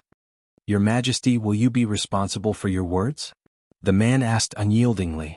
This was almost a direct question, and before Brando could speak, a sharp voice had already sounded. "I think no one is more qualified to be responsible for this sentence than him." Everyone turned their heads and saw the little female dragon Alaz climbing onto her chair. Standing on her chair, she was only a head taller than the others. "How many of you have actually seen the demons and dealt with them? But the person in front of you, just 3 years ago, personally drove the demon army back to the scorched hell. I want to remind you that the invasion of the demons in Ampere Seal was planned by All for One, and the Holy Cathedral of Fire also recorded the battle as a bystander. This is not an unfounded rumor, and about the invasion itself, perhaps the Bugas have the most right to speak." She looked at Solomon, and the King of Sorcerers nodded expressionlessly. "It is known that the scale of the invasion was not small, but there is very little information about it, so that demon invasion was a rare invasion that was stopped at the place where it happened. I once said that Sir Brando is a hero, and this is not a compliment, but because he deserves this honor. He has personally ended a medium-sized demon invasion." The envoy stood rooted to the ground. Everyone also had a look of disbelief. They had heard a lot of rumors of the demon invasion and the destruction of the country. Back then in the Silver Bay area, if it were not for the joint intervention of the Bugas, the Holy Cathedral of Fire, and the Holy Cathedral of Wind, it would have led to an even more terrible disaster. The memory of that year was still vivid in many people's minds. And what kind of heroic spirit was needed to turn the tide in such a desperate situation alone? Many of the Erewhon people at the meeting even had a look of honor on their faces. Many of them had personally experienced that year, participated in the war, and also witnessed the birth of the miracle in the rain. The heroic glory of that day had become a monument erected in the hearts of the Erewhon people today. The White City envoy, who had sat back down, could not help but stand up again at this moment and bowed deeply to Brando. This was the courtesy of a hero. Brando accepted it calmly. Not only because he had the qualifications, but more importantly, he had the need to. He looked at the little female dragon and Solomon with some gratitude, but he had to put the halo of the title on himself into a real right to speak. This was the original intention of him getting up to answer this question. The meeting hall quieted down. "Then Your Majesty the Flame King, do you know more about the demons?" the previous envoy stammered. Brando did not mind the previous offense of the other party, but calmly replied, "Although the demons are powerful, the Demon King had already fallen in the Fourth War, leaving 7 demon kings to govern themselves. Because of this, their threat has been reduced to a minimum in the constant internal friction. But in the previous Cruz War, wasn't the root cause of the war the demons invaded Georgandy Ridge, causing the people of Georgandy Ridge to migrate to the surface? Someone in the crowd asked. That's just the Dragon Queen's side of the story. In fact, the demons only invaded the tip of Ashes and occupied the territories of the Dark Elves and Medusas. They are still very far away from the real Georgandy Ridge. The migration of the people of Georgandy Ridge was not so much caused by the demons as it was the Dragon Queen's plan. All of that was just a lie. Brando paused for a moment. Of course, the demons' movements were not without cause, but because they felt that a demon king in the surface world was about to be resurrected. A demon king in the surface world? It is the demon king Akentu. In the Battle of Azure, the demons suffered heavy losses, and several demon kings also fell one after another. The most powerful demon king Akentu was sealed in the stagnant realm by the Bugas and the dragons. But after tens of thousands of years, this seal has begun to loosen, so the demons launched an attack on the tip of Ashes under the guidance of their servants in the surface world, the Sheephead cult.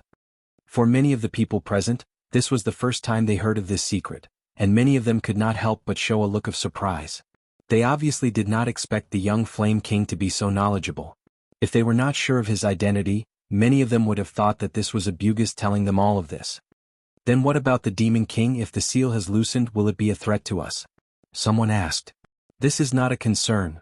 Princess Magadal stood up and took the initiative to answer, because it is already dead. Dead. The man was stunned. Akenta died in the stagnant realm, and it was done by Mr. Brando himself. We took back the nature's orb there, the holy sword verdant soul. I have experienced all of this and can testify, Princess Magadal replied calmly. I have also experienced all of this, Alaz hurriedly said. The dragons can also testify. The Bugas also nodded. As the sealers of Akentu, they were naturally the first to notice what happened in the stagnant realm. The hall was quiet at first, and the people finally looked at Brando with a strange gaze. It was as if it was only at this moment that they remembered the scene when Brando took the throne of the Flame King. No wonder so many countries and forces supported him behind his back. This kind of curiosity was often on the surface, but it was enough to prompt people to learn more about the life of the Flame King. To be able to kill a demon lord, he has to be at least a sword saint, right? So young? That's not surprising. I heard that the Flame King is a descendant of the Earth Sword Saint, and his grandfather was a true Supreme Sword Saint. Supreme Sword Saint. Everyone sucked in a breath of cold air. For most people, that was the limit of what they knew of Li Lang. But someone said, haven't you heard? Not only his grandfather, but his teacher is also the Supreme Sword Saint, Grey Sword Saint Mephistopheles. This was no doubt a Cruz person's statement. Such rumors began to spread among the whispers. However, the people who could provide the most accurate information were still Erewhon people. After all, in the whole of Erewhon, the life of the Count had become three-dimensional and rich through various rumors. Twice in the Battle of the Black Rose, he saved a kingdom from collapse several times. After that, in everyone's different eyes, he was like a true noble knight, leaving only his student and his beloved Princess Griffine with a crown. If killing the Demon Lord was only a manifestation of power, then everything about him in Erewhon was a true legend. In this era where most people had romantic feelings for the true path of knights, such deeds were often more deeply rooted in people's hearts. What people missed was not only the light of the blade and the shadow of the sword, but also the love and hatred behind them. And a living, flesh and blood Count's love, ideals, and beliefs about his and Princess Griffine's love were often more easily engraved in people's hearts. A person with great power would be respected by people. However, a person with ideals and beliefs would be truly respected by people. Of course, Brando was far from being a saint, but the selflessness he left in Erewhon was far enough to shine in this era. In a sense, he had even replaced the late King Eric's position in the hearts of the people of Erewhon. And this was what was rare and commendable. Even the people of Cruz looked at their new emperor with a trace of respect in their eyes. Not to mention the others. This is the character of a true swordsman, Mr. Lu sighed, his face full of admiration. Your Highness Huang Hua, I didn't expect that we would meet such a hero on Rosaline's trip. Huang Hua nodded seriously.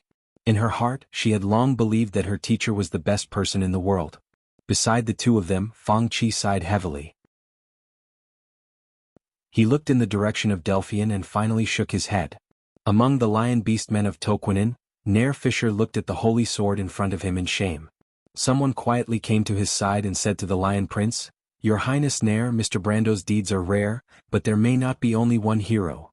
"You're right," Nair sighed and replied, "Miss Diomedes, but I'm not depressed. I'm ashamed. A hero should be courageous, but I'm jealous of a true knight. I've made myself look like a villain." "Then be more frank. You may be forgiven. A brave man is not only brave in the face of enemies, right?" The Lion Prince nodded. "You're right, Miss Diomedes. I will do that." The human girl smiled. "That's what I admire about you, Your Highness." The people had been convinced by Brando, and naturally did not question his words. Someone took the opportunity to ask, "Then in this hopeless war, how can we win, Your Highness?" Another person asked, "Can we really defeat the Twilight Dragon?" In the face of a powerful enemy, it was inevitable that people would have doubts.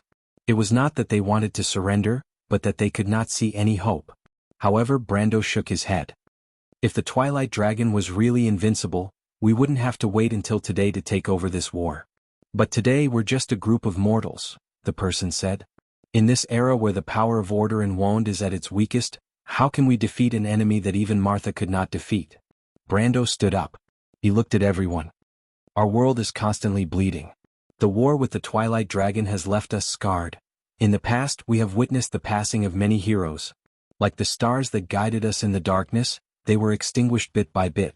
What was left behind was a dark and hopeless night sky. Even the gods had lost hope in this pitch-black sky that stretched across the sky." The hall quieted down.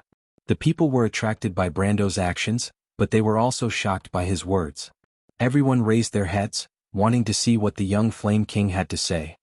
But Brando raised his voice. "We cannot deny the efforts of our ancestors. They used the deepest despair in exchange for a bleak future for us. This is the price the world of order paid. How could our enemies not be the same?" The Lord of Demons died under the verdant sword, and the Mother of Nightmares also died under the light of the holy lance of heaven. As for the first generation of witches in the world of order, her existence has long been untraceable. Perhaps she has turned into a ghost of history, but it was all that this ghost left behind that made Ekis betray her master. Our most powerful enemies have also fallen one by one. Now 3 of the 5 lords under the Twilight Dragon are gone. The stars in front of us are gone, and the night sky is lonely and vast. "But it is not the precursor of the eternal night, on the contrary," Brando replied word by word. "The stars are disappearing because dawn is coming." Chapter 1527. At present, the main attack direction of the Dusk species comes from the west of Alkash, the south, and the Anslova and Anzaruta regions. The north is from the east of Fanzan and Atlanta, and the south is from the Sea of the Dead Moon. Among them, the offensive force of the Dusk Army in the west is mainly made up of crystal clusters, with a small number of beetles and traitorous dragons. We can call them the Crystal Cluster Army. As for the Dusk forces in the north, according to our observation, the main force is made up of the No race with a small number of demons. We can call them the allied forces of the No race and the demons. It was late at night and everything was quiet, but the unfinished meeting during the day still continued in the tent. The light of the butter torches lit up the huge tent, and the figures were flickering. The commander of the Holy Light Knight Regiment of Fanzan held a pointed wooden stick and gestured on the huge map spread out. But soon, a middle-aged man with black hair and black eyes, wearing a black military uniform, stood up and replaced him. The shining silver rose emblem on the middle-aged man's chest represented his identity as a Madara soldier. This man was Ogiest, the model of the black nobility, and later known as the Pride of the Black Rose, a famous general of Madara. At least in this era, the shining stars of Madara would overshadow any neighboring country. Any one of the high-ranking officers would be a famous figure in the future, not to mention a large number of future talents like Greta, Insursta, and Tarkus who were still buried among the low-ranking officers. Looking at Tarkus and Insursta standing behind Ogiest, Brando's eyes were filled with envy. This was the feeling of having a galaxy of talents. In comparison, although Erwin was on the right track after the collapse of the royal party, the talents of this generation of nobles showed signs of withering, as if there was a shortage of young people. Of course, he had no regrets in his heart. The birth of a genius often brought great benefits to a kingdom, but if this genius had bad intentions, the harm it brought was equally heavy. Only those with the same ideals and beliefs could be considered useful to Erwin. Fortunately, the older generation had already retired from history. In this generation of Erwin, There would be many heroes who would grow up in the future. The Valkyrie, Haruz, Amandina, Kiera, Micaiah, Breton, Mach, Manrique, Loka, Carglaise, Breton, and even Scarlet. There was also Eek's daughter, the last hero of Erwin, Ella. When this generation of youths in Aween grew up, the kingdom would usher in a new era. Perhaps in 20 years or even 10 years, a new empire would rise in vaunt, just like the Maratha of this era. And the only thing it needed now was time. However, although time was easy to say, it was already an unbearable burden for this world. Brando stood alone in the darkness outside the tent, silently gazing at the starry sky above the wilderness. He did not say a word as he recalled many memories of the past. It was Butchie, the mountains of Chablis, Castle Abes, the loop of trade winds, the deadly frost forest, and the cold rain of Silverman. Perhaps even earlier than that, it was a world from before the age of time. He used to remember many people. His comrades, colleagues, friends, subordinates, and even his family and lovers. But at the end of everything, how many people would still remember him? He could not help but reach out to the starry sky. This night was so similar to the summer night in the year of blooming flowers. He wanted to grasp the starry sky in his hand and let everything return to the beginning. But even if history were to repeat itself, would he be able to do it better? Brando asked himself and found that he did not regret it too much. Little Roman. He muttered the name softly and touched his cheeks. They were a little moist. Time, that was perhaps the last thing he wanted everyone to fight for. Someone opened the tent and walked out, standing side by side with him. "What are you thinking, Your Excellency the Flame King?" the voice asked. Brando turned around and found that it was a stranger. Black hair, black eyes, and a pale face. These were the typical characteristics of the dark nobles of Madara. But the other party was very young. Brando hesitated for a moment before he recognized her. "Greta. You know me?" Greta was a little surprised. Brando smiled. He could not recognize anyone, but he definitely would not recognize this famous general of Madara. Perhaps in his era, using the title of war god to describe Greta was a bit of a misnomer. After all, even in the first 30 years of the second epic, this young man who was born in the dark noble family of Thelma was only in his 60s. Most of the dark nobles were actually humans. They were the people of Madara. Although the outside world often scorned them as the descendants of exiles, the people of Madara were proud of this identity. They were once loyal to the Dark Dragon and had never regretted it. There was no doubt that in the 1,000 years after the year of the return of the light, Greta would be the ruler of this era. And before that, no one in history could surpass her achievements. Even the genius of the Wind Elves, the Lord of Lorendale, Isdowel, and his grandfather, the Sword Saint of Earth, Darius, were the same. Because this was Greta. Although Brando could no longer see it, he had no doubt that even if time was pushed back a few more centuries, the name of the war god would continue to suppress many generations after that. The greatest misfortune of a genius was to live in a similar era with a more talented person. After the Erwin people and Madara people eliminated the hostile relationship, Brando felt a little happy to be able to surprise the future war god. He smiled and replied, "You are from Madara. You should have heard of the Dark Prophecy." Greta seemed to have thought of something. She widened her eyes in surprise and asked, "Is the legend true? Are you really the Dark Dragon?" Brando asked seriously, "Am I not the Dark Dragon now? Don't forget my relationship with your emperor. I also once held the Mercury staff." Greta laughed dryly and began to regret sneaking out alone. She originally thought that the young Flame King was an interesting person, but now it seemed that he was indeed interesting, just a little too interesting. "Your Majesty, please don't make fun of a small person like me." "Do you think this is a joke?" Brando asked seriously. Greta suddenly became silent. Although the people of Madara had their own emperor, they had sworn allegiance to Odin and had never changed this oath. If Brando was really the one who kept the oath, then the Flame King was also the one he swore allegiance to. The degree of respect he had for the Flame King was even higher than the emperor himself. There was a look of hesitation on his face. The rumor that Count Tonajul was the Dark Dragon had actually spread a few years ago. The fact that the witches were loyal to him was a clear proof. Because of this, even the future war god had to carefully consider the possibility. Of course, if it was a few decades later, he would not be fooled by Brando's little joke. Brando looked at the hesitation and struggle on the face of the future war god, and his bad taste was greatly satisfied. He knew very well that whether it was in terms of intelligence or military talent, it was impossible for him to win against this famous general. Perhaps this would be the only time in his life that he had the upper hand when facing Greta. But just this one time was enough to make him feel proud. After all, Greta's future title was invincible, and the only person in the whole of Wond who could defeat him was probably the queen. And now, there was at least one more person, and that was the hero of Tonagel, himself, Brando. Brando finally could not help but laugh. He patted Greta's shoulder, and the knot in his heart disappeared. As if he had thought through something, he turned around and walked into the tent. Only Greta was left standing outside the tent with a black face.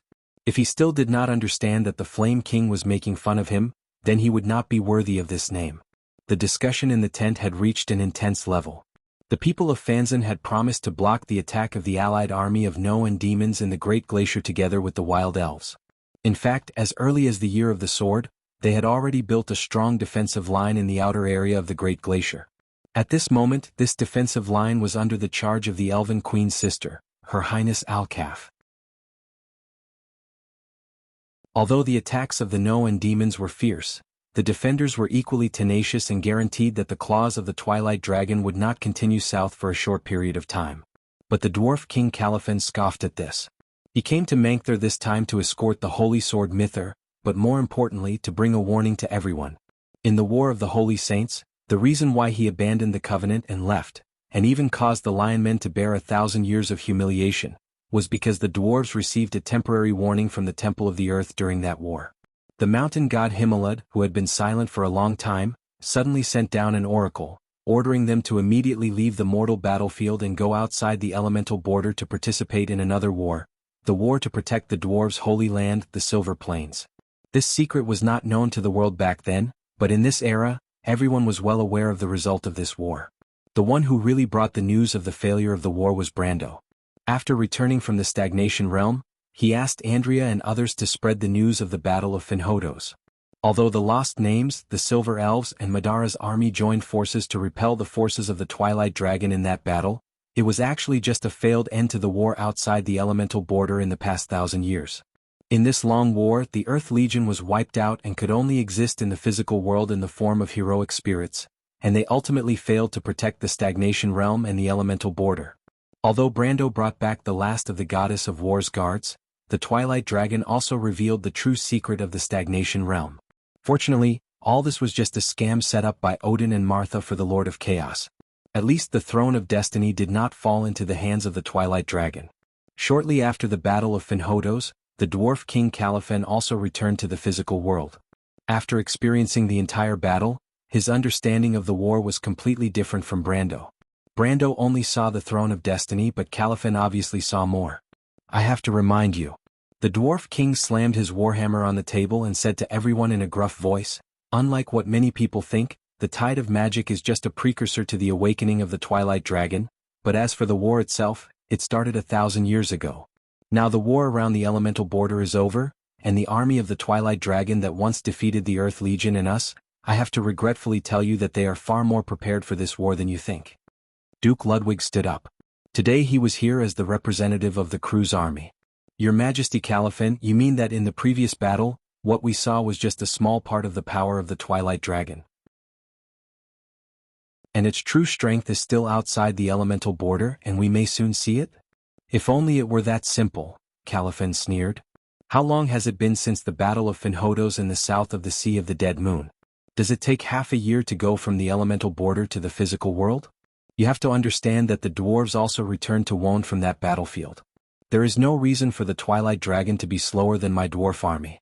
Doesn't that mean that the main force of the Twilight Dragon had already returned to Wond before the Battle of Alkash? Then why didn't they cooperate with the internal strife of the Sithardians to completely destroy us? You have to know that the whole world of order was at its weakest at that time, right? Someone raised an objection. That's because the crew's army did not have that many Twilight Dragons in front of them. Relying on the unstable teleportation points in Cruz, the main force of the Twilight Dragon could not reach Wond. But that doesn't mean that the Twilight Dragon has no other way. Other than Cruz, Madara and Fanzan, why don't you tell us, when was the first time you fought with the Twilight Dragon? The Dwarf King asked. Ogiest and the Grand Commander of the Holy Light Knight Regiment changed their expressions at the same time. In fact, the Crystal Army in Cruz's territory only appeared after the fall of the Black Moon, but even so, they had already defeated the Cruz people and formed an immeasurable force in a short period of time. However, the Crystal Army that appeared in the south of Madara did not just appear in the last 1 or 2 years. Your Majesty, Are you saying that the crystal army in the south of the Sea of the Dead Moon may be far more than what Madara saw? Ogius stood up and asked nervously. The Dwarf King continued to shake his head. The Twilight Dragon army in the south of the Sea of the Dead Moon was actually prepared for the Battle of Finhodos, although the Twilight Dragon began to prepare for it decades ago. However, the real threat doesn't come from there. I'm more worried about the Twilight Dragon army in the Great Glacier. Grand Commander, why don't you tell us when you started to fight with the Twilight Dragon? The Grand Commander of the Holy Light Knight Regiment was pale and did not say a word. Grand Commander? Duke Ludwig couldn't help but ask. The atmosphere in the tent was a little cold for a while. Obviously, everyone felt that something was wrong from the expression of the Grand Commander of the Holy Light Knight Regiment. If the Twilight Dragon had really built a stable invasion point in the Great Glacier, then what was it planning for the past 6 months after its army returned from the battlefield of Finhodos? The Grand Commander of the Supreme Judgment Knights, who was sitting to the side, was also sweating profusely. He suddenly remembered that it had been a long time since any news of the Great Glacier had been sent back. However, they had never considered the possibility that the Farnazane and the Wild Elves' allied forces might have met with misfortune. After all, that was the combined might of 2 great empires, and they even had the support of the Druids behind them. Even if they had failed, there should have been some news. But what if the Dwarf King Caliphane was telling the truth? The Twilight Dragon's intention of hiding its intentions was obviously not without reason. If I remember correctly, Arkith answered the 12 wizards, and the Buga people had the most say in the surveillance of the borders of civilization.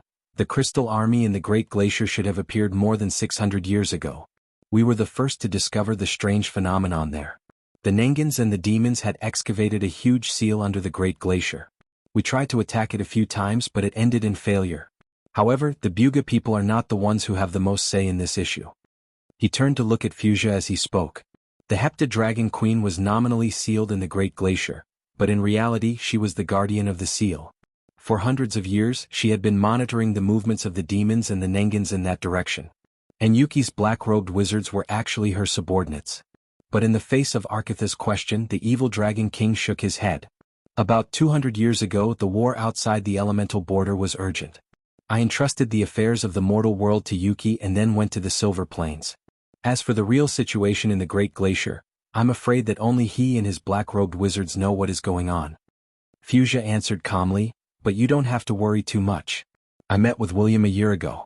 He asked me to intervene in the war on the continent, and he should have already gone to the Great Glacier.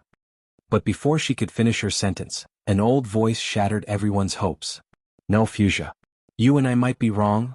An old man walked in from outside with a tottering gait. If not for the silver ring of knowledge on his hand, which represented the leader of the wizards in Kanaichi City, no one would have recognized him. This old man with a pale face and a silver robe that was almost stained with blood was the once famous recorder of 10,000 spells, William Peaster. He stood quietly at the door looking at everyone. The tent was so quiet that it was a little frightening. Yuki is dead. The black-robed wizards no longer exist in this world. And I suspect that Her Highness Alkov might also be dead. The northern defense line is finished.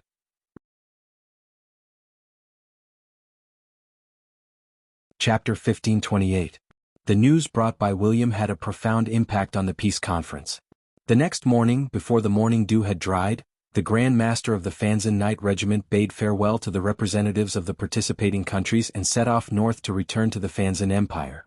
If the northern defense line fell, the entire Fanzan region would be defenseless in the coming war. The worst-case scenario would be that they would have to go into exile with the Cruz Empire to St. Tassel. Considering that the worst-case scenario was very likely to happen, the envoys of the 10 cities in Eloranta also bade farewell.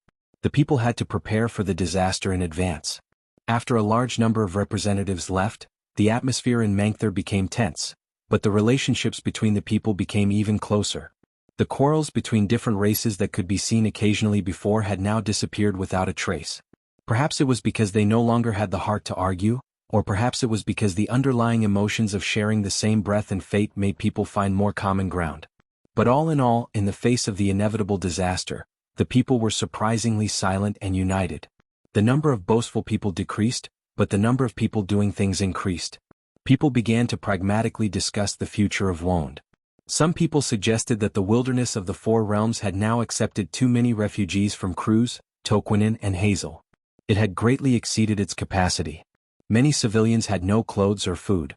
Many people had died in the last winter, and even more people could not survive the colder winter this year. Even in the summer, the spread of various diseases claimed many lives.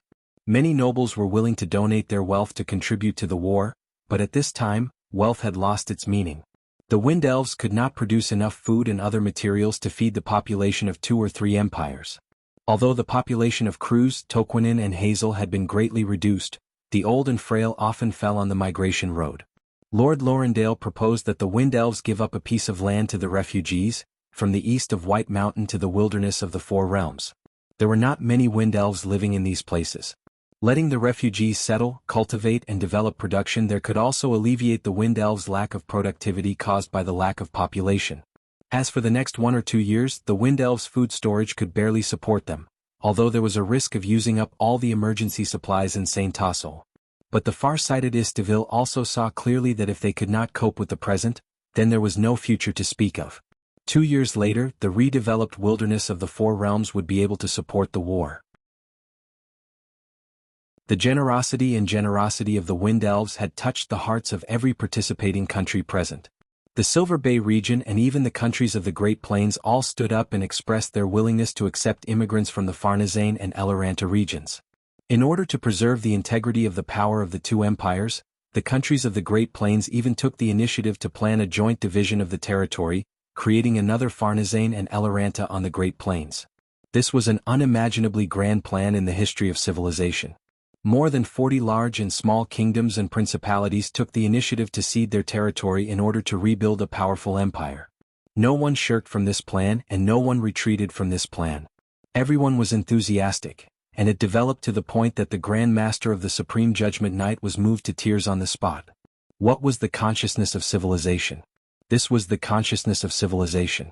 In the face of a real disaster, the choice of civilization was not to regress, but to save itself spontaneously. As a society, every individual chose to give up their own interests and submit to the future of the whole. This was because this was the pursuit of beauty and progress. When people were used to everything today, they would not go back and accept the barbaric era of eating raw meat and drinking blood. Today, whether he was a noble or a commoner, a king or a beggar, everyone sat there as equals, discussing about tomorrow, the future, and hope. The huge bureaucratic system that had been accumulated for thousands of years by various countries was operating with unprecedented efficiency at this moment. Only in such an era could you see such noble officials who did not shirk off and procrastinate. Everyone displayed the greatest practical enthusiasm, and all the red tape was cut and simplified. Only 2 days later, Cruz and the nobles of Saint Tassel finalized the plan of reclamation of the wilderness of the 4 territories, dividing the area and settling the refugees. A week later, the first batch of refugees had already begun to rebuild their homes with the help of the officials. Half a month later, a complete battle plan was drawn up, and the generals reached a consensus. If the worst-case scenario occurred, then the Cruz people, the Wind Elves, the Madara people, the Lion Men of Toquinen, the Hazel people, and the Erwin people must launch an autumn offensive against the wilderness of the 4 territories, from the east to Anzaruda and the south to Anslova in the south, from the Evergreen Corridor to Metz in the east, and from Ludwig in the south to Fanzan in the north. They hoped to recover Cruz, the White Plains and the Hazel Highlands before the real battle. The number of troops used in this war was as high as 1.2 million, which was almost an unimaginable number in this era. It was almost more than the total number of troops used in all the wars in the past century, including the Second Holy War. In order to ensure the coordination of 1.2 million troops under the command conditions of this era, under the suggestion of the leader of the goddess of war, Andrea, Brando requested Ekis to open up the authority of the dragon of war, Tiamat, through the witches. These 36 groups of satellites called Tiamat, suspended outside the elemental boundary of Wond, in addition to being a platform for space-based weapons, were in fact the central command system of the Earth Guard. The Bugas and their servants would prepare for the logistics of this army. More than 4 floating fleets would not only provide firepower support on the battlefield, but also participate in the logistics of the route. The Silver Wizards also promised that they would start the production line at full capacity, and produce more than 1,000 transport ships of various types in the coming year. Valhalla, on the other hand, gave up their Cloud Giant craftsmen, allowing this plan to be realized a full 3 months earlier. Saint Tassel, Silver Bay and the large and small countries of the Great Plains took the initiative to give up their various private or state-owned mines, unifying the limited resources and concentrating them in the hands of the Bugas. This was because only the silver wizards could produce the best war equipment in this world, and these silver people who mastered the knowledge of the world began to impart their knowledge to the mortals for the first time. At the beginning of autumn in the year of the Swift, the first batch of more than 7,000 human and elven craftsmen entered Connect and several other wizard cities, and began to learn more about the legacy of the craftsmen. A month before the start of the war, bad news came from Fanzan. Although the Light Templar had tried many methods, the Elven Queen of the Great Glacier had yet to send back any news indicating that the Allied army was still alive. In the middle of October, someone discovered traces of the Twilight Army near the Winter Sunset Mountains, which was less than 300 miles away from the 10 cities. The evacuation had begun. Although Fanzan, Atlanta, and the 10 cities had already begun to evacuate their citizens in an orderly manner a month ago, and with the help of the Bugas and the Dragons, more than 1/10 of the population had been transported to St. Tassel and the Great Plains in the past month. But when the real evacuation began, people found that there was still too little time left for them. The scene that had happened to the Cruise people was now repeating itself to the Fanzan people and the Wild Elves. Everyone who saw with their own eyes the misery of the lower-class people who had migrated with their families was sad, but this was a fact that could not be changed. Because everyone knew that if they stayed, only death would await them. Only by leaving would there be a glimmer of hope. The Bugas were fully mobilized, and before the war in the south, all the floating fleets, even the Cruise, St. Tassel, and Erewhon, had supported their fleets to transport the refugees. But even so, the countries in the north lost nearly a quarter of their population in the migration. This was not just a shocking number. It was the disappearance of many living beings. And this debt would eventually be repaid by someone. When the news reached the south, the people calmly accepted everything. Perhaps it was because in the past 3 months, they had deduced everything countless times in their hearts, and when the worst moment really came, they were already prepared. In Mankator, the generals began to repeatedly deduce the plans for the upcoming war. The Alliance had rehearsed this war more than once in the wilderness of the Four Territories, and everyone from the commanders to the soldiers had long been prepared for this war. At the end of October, the 7 fleets returned to the wilderness of the Four Territories, and the dark clouds of war covered the east of St. Tassel. It was late autumn. A year ago, the Kurlutzians fled their homeland like stray dogs and came to this strange land. A year ago, the Hazel people and the nobles of Cloak Bay put aside their former enmity and made a covenant that would change the world. It was also a year ago that the rotten system of the Kingdom of Erewhon finished its last step, and the dawn of a new life was on the horizon. More than 300,000 troops from various areas of the wilderness of the Four Territories began to rush to the front lines, arriving at the position of the first arrow of attack on the 3 fronts. Thousands of Buga craftsmen and wizards watched the long march on the ground from the sky, and everyone understood the significance of this war. The enemy in Cruise was the weakest of the 3 armies of Dusk, and its leader, Dragon God Bahamut, had died in the first year of the battle. As long as the Alliance could cut off this arm before the 2 armies of Dusk arrived, they would be able to gain a wider rear before the final battle. At that time, the Alcash region and the Erewhon region would be like 2 impregnable fortresses, one in the north and one in the south, resisting the invasion of Dusk. Coincidentally, the only 2 fortresses of the human race since the Age of the Gods happened to be located in these 2 places. But perhaps this was not a coincidence, but the last gift left by the gods to the mortals of this era. People were more willing to believe in this goodwill from the ancient times, because it not only represented a promise, but more importantly, it represented the endless heritage of Wone's civilization. The people of yesterday, today, and in the future looked out for each other, passed on the torch, and guarded this world of order. But this was just the beginning. It could not affect the passive defensive position of the people in this war. Fortunately, the mortals were not powerless to fight back. After a series of meetings, the representatives left Mankator one by one and returned to their home countries to prepare for war. In Silver Bay, supporting 2 allied forces in a decisive battle outside was already the limit of what the region could bear. However, after the magical technology of the Hazel people's assistance had fully blossomed, the further development of productivity might lead to deep changes in society. However, the states of Silver Bay had already united to prepare for such a change. A gradually unified country may be established in the next 2 or 3 years.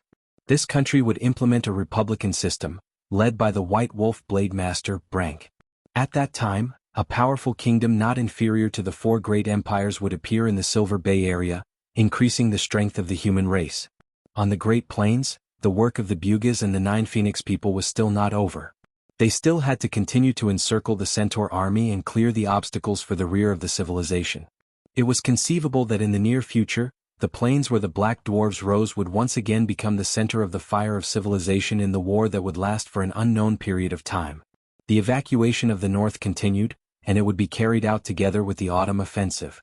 The most optimistic estimate of the Bugas was that it would take at least a year for the 3 regions to recover.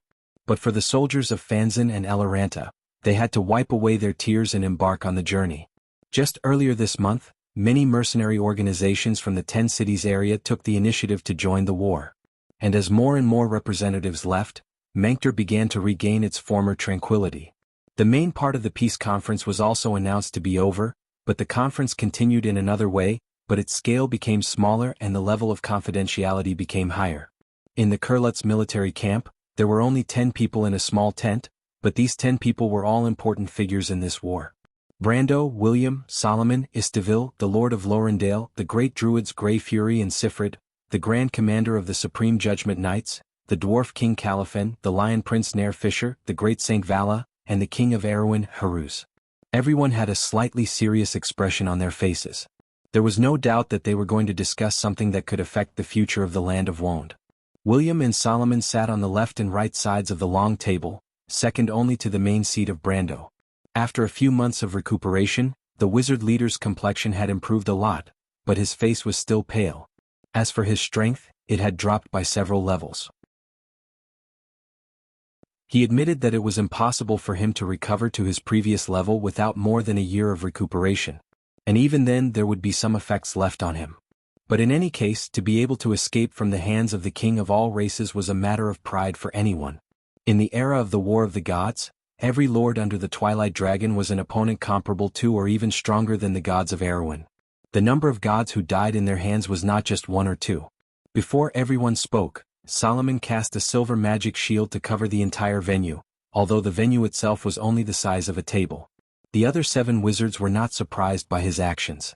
Although there were only a few people participating in this meeting, it was extremely important. More importantly, it hid information that could be coveted by the Twilight Dragon at any time. When everything was ready, Solomon opened his mouth. Everything that you have heard today may be related to the life and death of the entire civilized world, so I hope that you can maintain a minimum of silence.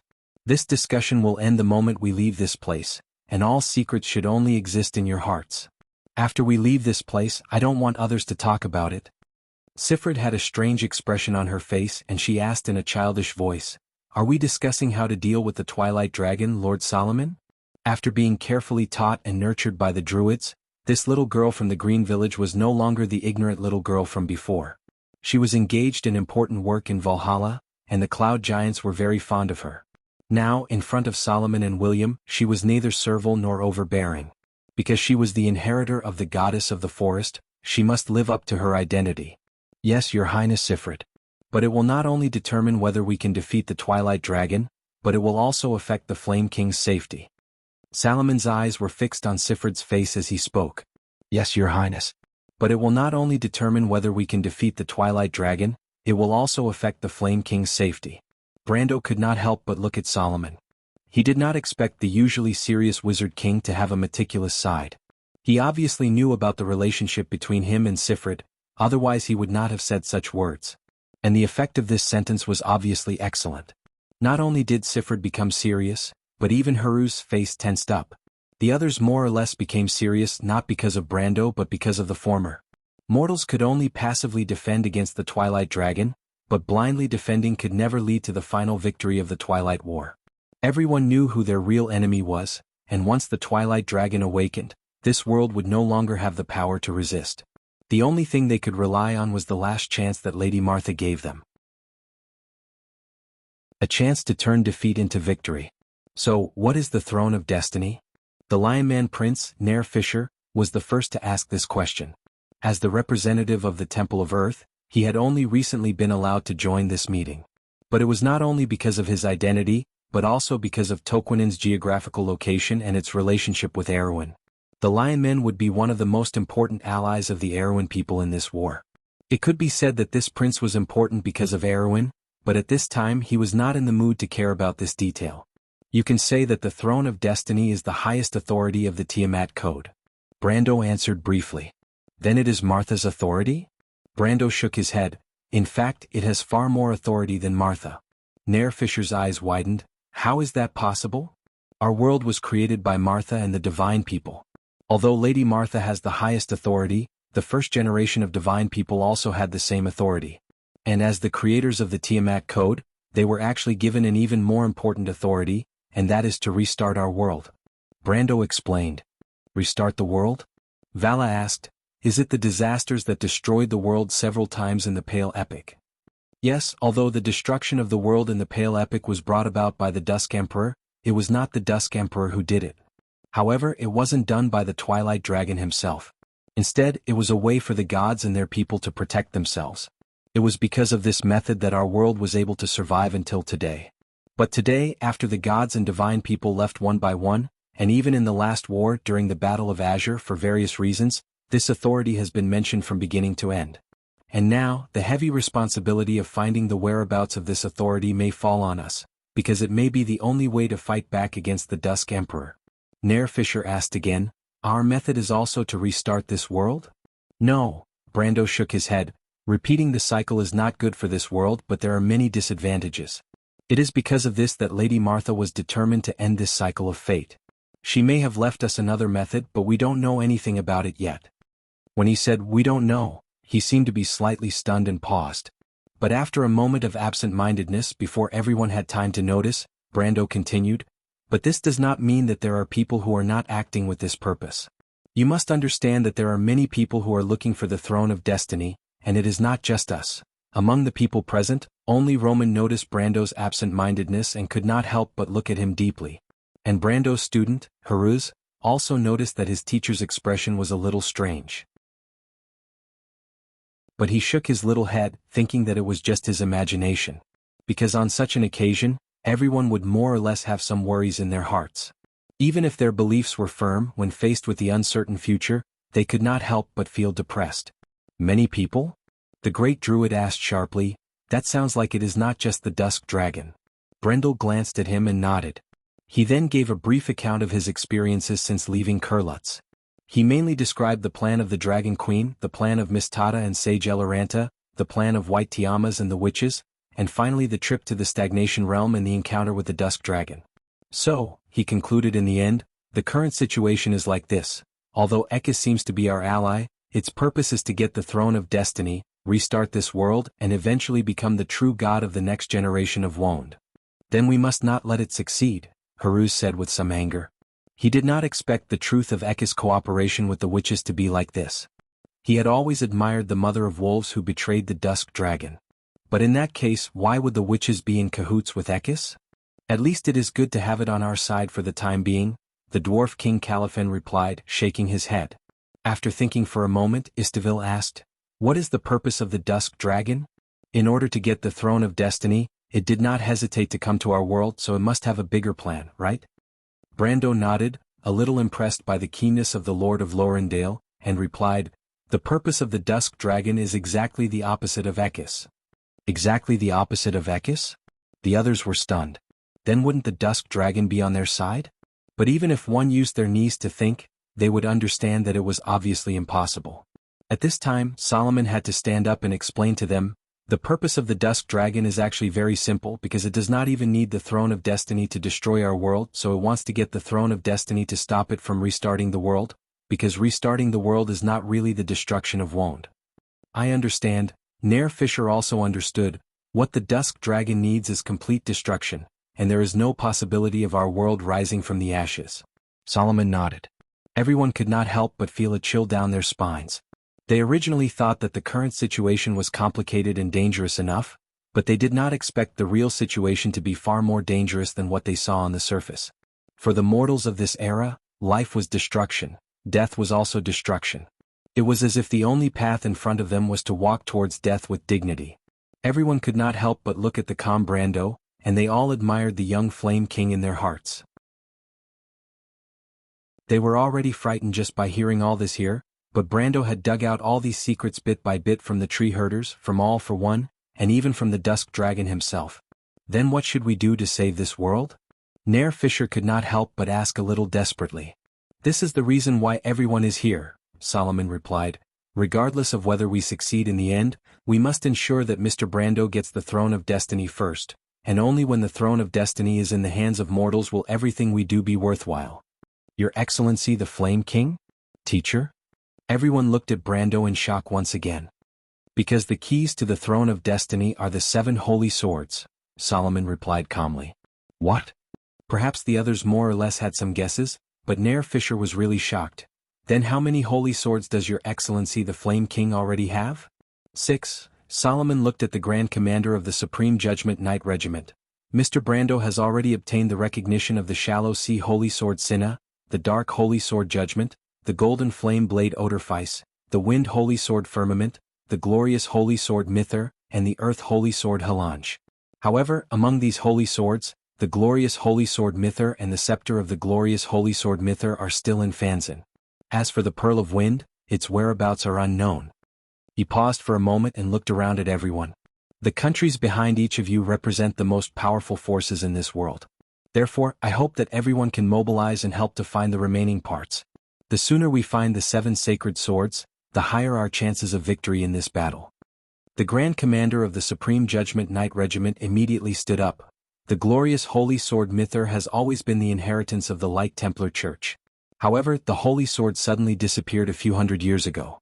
This is also the first time we know that it has always been in the hands of the Yenbao family.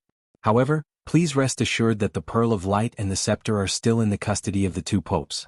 We will bring them to the wilderness of 4 territories as soon as possible. Solomon nodded. He naturally knew that Cruz and Fanzin were in charge of the Golden Flame Blade and the Glorious Holy Sword respectively. In fact, this was also the reason why he invited the Grand Commander here. Everyone then began to discuss the whereabouts of the Pearl of Wind. In theory, the Wind Holy Sword should be closer to the Wind Elves of Saint Tassel. However, Istaville smiled bitterly and said that although the Wind Elves were called Wind Elves and the emblem of the Elven Court was also the sacred Wind Empress pattern, historically, they really had nothing to do with the Holy Sword of Wind, just like how Eloranta had nothing to do with the natural Holy Sword. For example, he said that the Holy Lance of Heaven was unearthed in Erewhon. In fact, the Golden Flame Blade and Mither were also hidden in Erewhon.